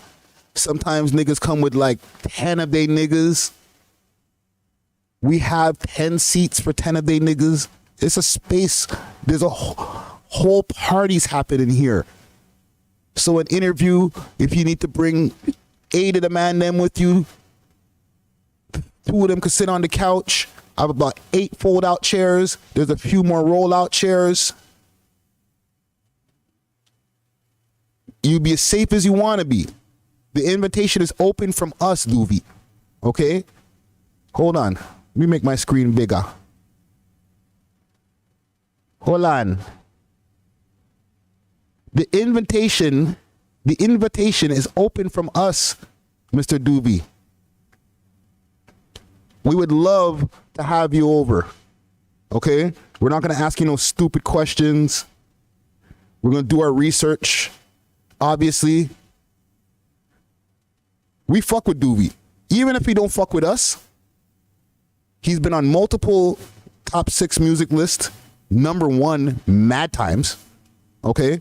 Y'all are not picking the number ones. I'm picking it. Not even the whole team. I'm picking it. So when you see Duvy at number 1, the team's like, hell yeah, that's a great choice. Yeah, they all approve. But I picked that, fam. I fuck with you, my G. Guttzy fucks with you. Gucci fucks with you.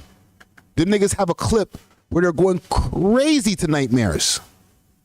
Okay? They love that clip. I love that clip. You know what I'm saying? So, as far as the Duvy interview, I'm glad that you asked that question. Because I want to put this as an open invitation to Duvy. I'm going to clip this and put this out separately and call it Duvy Invite to the We Love Hip Hop podcast. Okay? Because I need him to know that no matter what differences that we might have had in the past, none of that shit matters to me. I only fuck with y'all niggas because you make music. In the end of the day. Okay? I have no personal connections with nobody when it comes to this music shit. I'm going to interview your ops and then interview your cousin tomorrow. You know what I'm saying? It's all love. The only reason, okay, and I'm saying this publicly, the only reason that we never interviewed the gentleman who's incarcerated right now, and see, I ain't even saying no names. I ain't getting messy on this one. The only reason that interview never happened was because I felt it was better for it not to happen for his safety.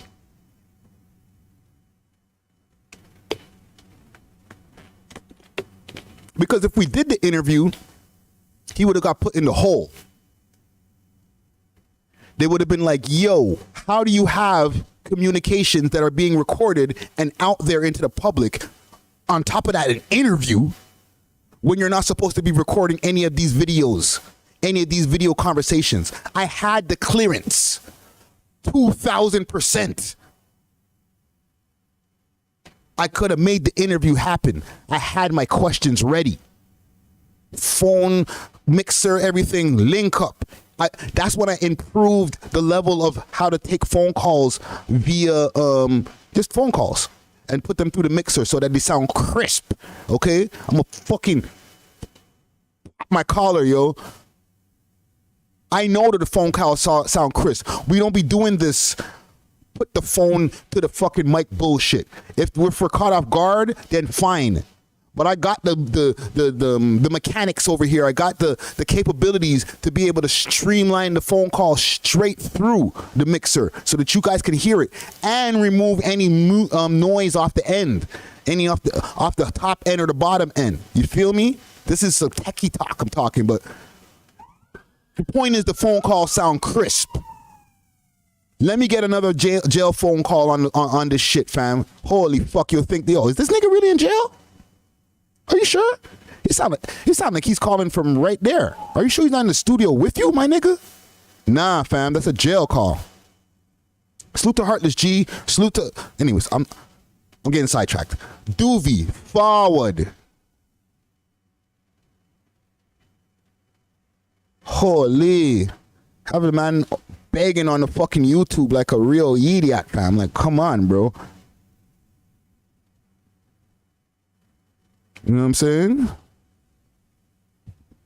Yeah, man, we need Duvy up on the network, yo. Where are we here? Holy fuck. Man can shot. Mon gunshot. Hit the like button. Hit the like. Likes are free, fam. You know what I'm saying? It ain't gonna cost you nothing to like. Take a few seconds. Do what you gotta do. How's my stream doing here? All right.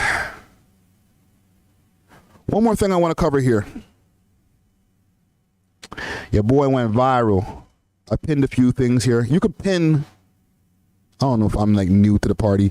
You can pin Instagram posts to your thing if you didn't know. Just letting you know. I'm a black nigga. I'm a black nigga. Woo! I'm a black nigga. Yo, okay, I'm gonna give you all a quick piece of game too. Instagram Reels.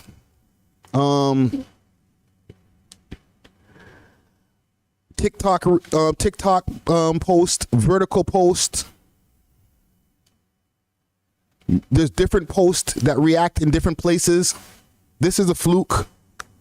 This is a TikTok post that I repurposed over here on Instagram, but that doesn't always work because Instagram and TikTok are not friends. So the post that you put up on TikTok, if they're just something that was just made for Instagram, they can kind of tell. They're ops. All right? But Instagram is encouraging reels. So when you make reels, if they're passing all of the community guidelines as far as they see it, they will push that. You feel me? 1 second. Let me just check the heat on the camera.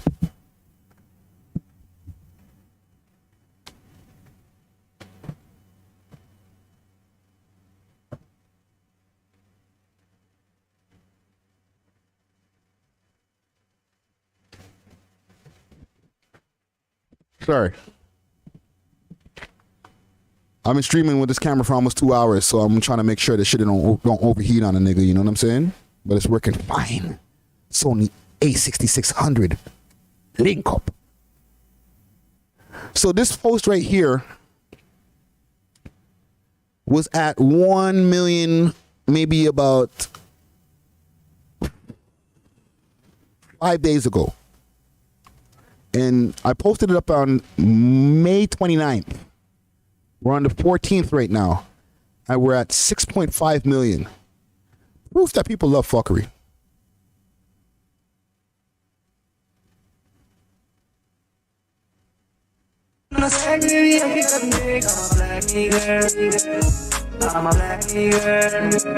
Nigger with a hard ER. Or you are. Why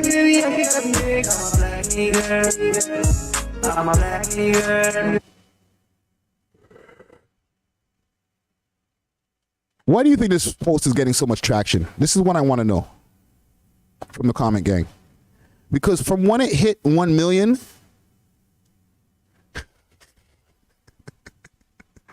what you mean, fam? Ken Brown people say that word. He's saying it. No, but he's saying it. The comments are like, you know, well, he kind of is.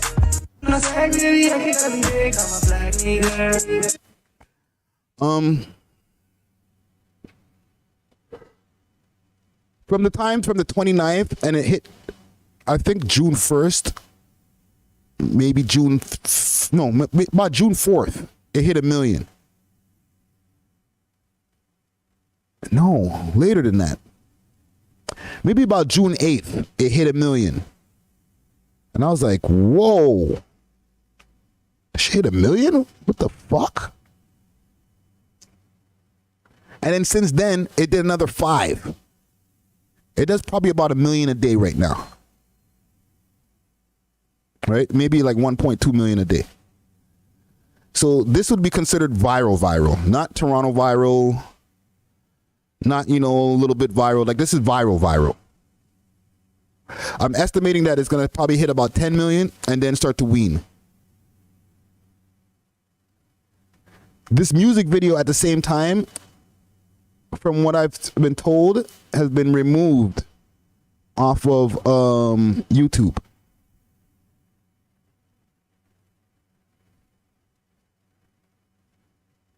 Untouchable wants to know, what does that do for you getting all them views? That's a good question. So I've always enforced the importance of social media to my team, right? You got to make sure your followers are high. Okay? You got to make sure to keep on increasing your follower count, increasing your engagement. Right? So when we get a post like this, it doesn't only help my page, because it's on my personal page. It helps the whole team. It creates a lot of traction for my personal page, which increases the followers. The follower count increased probably about another 600, 700 followers. Right? And steadily doing like an extra 100 followers a day, which is not crazy, but it's okay. The amount of engagement that gets created by this post encourages people to go to the page. And if you look on my page,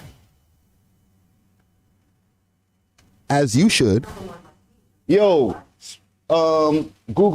please, shut up, please, stop. Hey, Google, stop. Holy.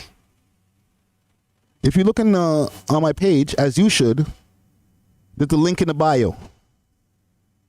When you click the link in the bio, it brings you to another place. Where is that place? The website. What's on the website? The podcast. New episode of 6 Views uncut. For your gut. Hosted by Guttz.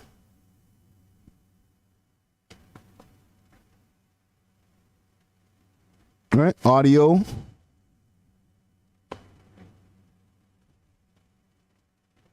Links to the video. And I'll be adding clips as I cut the clips up. You know what I'm saying? And I'll be changing the link in the bio. I steadily change the link in the bio. I'll be probably adding a link tree tonight so that you can catch that as well as a whole bunch of other pieces of content. All these content pieces are monetizable as far as like the YouTube pieces. The increased streams on our audios makes us more sexy, as they say, to the advertisers. Big salute to Amaka Bailey. That's how you pronounce it, right? Amaka. I got a cousin named Amaka. Salute to him too. It says, love from Vancouver Friday. Salute to you. All right. So, Anaf wants to know if I make a salary from the podcast. We don't make a salary. Okay, a salary would just be like a weekly pay. Okay, and that's not how we work over here. Like, we're content creators. Nobody who's a content creator, with the exceptions of the ones who work for the corporate companies like a Complex or NBC or any of those people, nobody gets an actual salary.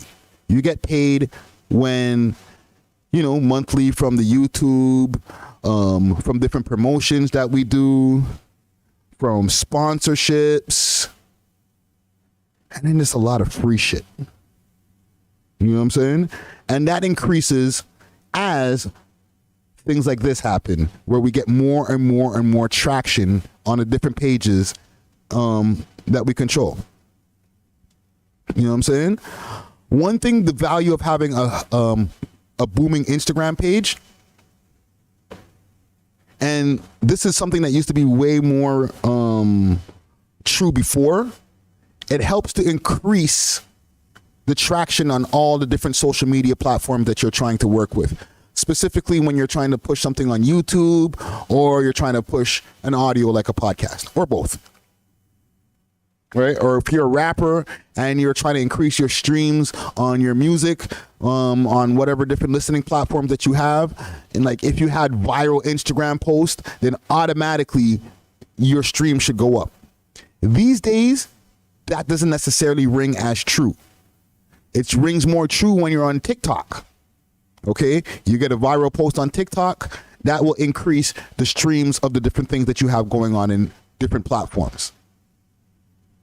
Right? I hate that it has to be this way sometimes, where to be able to push culture forward, you have to be really good at marketing, because it should just be the integrity of the things that you're talking about or the things that you're saying in your raps or singing about that makes it where people decide whether they want to click the link or tap or double tap or whatever the action or call to action that you want the person to do. If it was just based off of the talent, then I'm sure there'd be a lot of people who are getting way more seen and way more rich. However, that's not how it works. You got to be really good at marketing. So when you see me post something like shit like this on my page that has nothing to do with the podcast, even though it's hip hop, he's rapping. You know what I'm saying?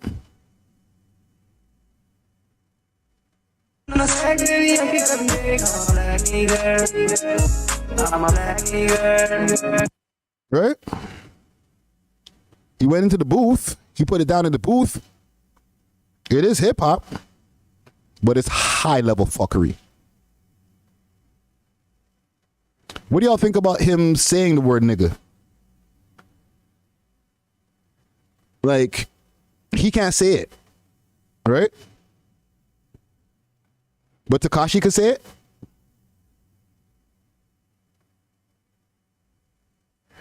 Untouchable.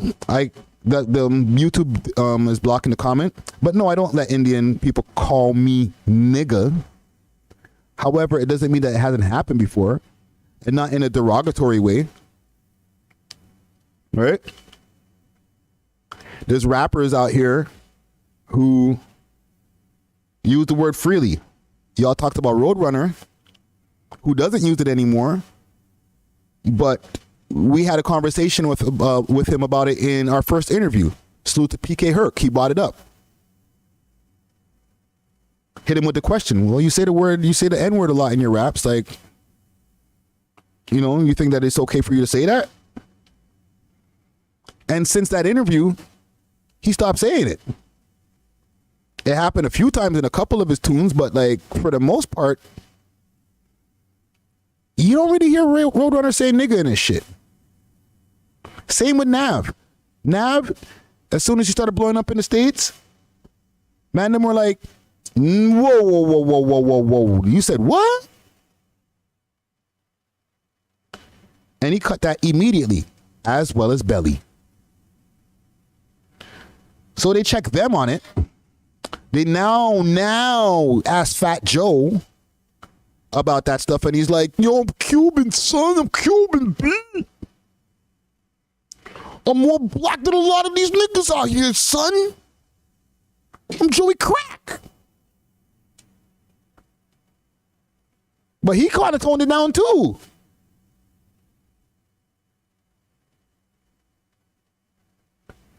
Right? So who can say and who can't? Because look how dark this motherfucker is. Just to play devil's advocate. You don't think with the classism that they have going on over there in India that he's not considered a nigga? You know he ain't getting no job in no places, no offices over there. They're going to keep him in the field because of his complexion. All right? He's going to be oppressed because he's darker than the other Indian guys. He ain't going to get into Bollywood. Okay? Their caste system doesn't allow him to be able to have success.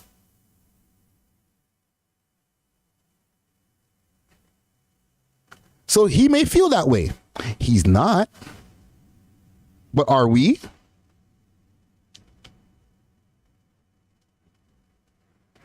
Because in the end of the day, somebody did ask, what does nigga mean Friday? And they keep on blocking it because of the word. No, nigga doesn't mean you're black.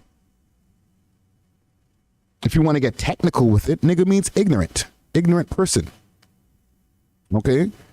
The slave masters, spun that to make us those people. You know what I'm saying?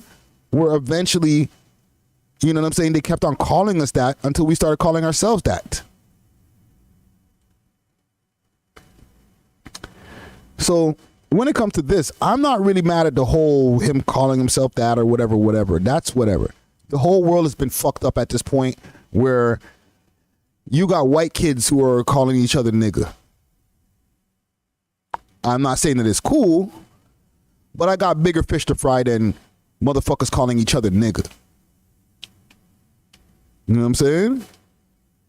But he's definitely, that is definitely a wild, wild song. I'm not even gonna hold you. I'm not gonna be like, no, let's defend him. No. He said he's a black nigga. Like, fam, you're not black. You're just darker than the other Indian guys. You know what I'm saying? Like, being black, especially like when you're talking to Americans, that's a whole other complicated thing. You know what I'm saying?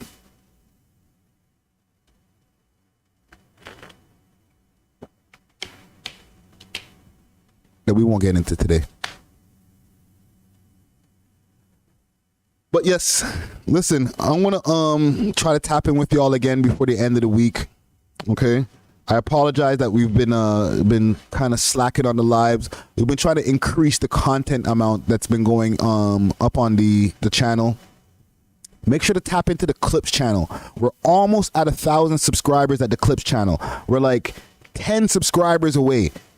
So once we hit 1,000 subscribers, we're going to give away a prize. We'll give away a few prizes, okay? We'll do a draw, and somebody out of those 1,000 subscribers will get a dope prize, all right? You know what I mean? Because once we hit 1,000, that's a monetizable channel.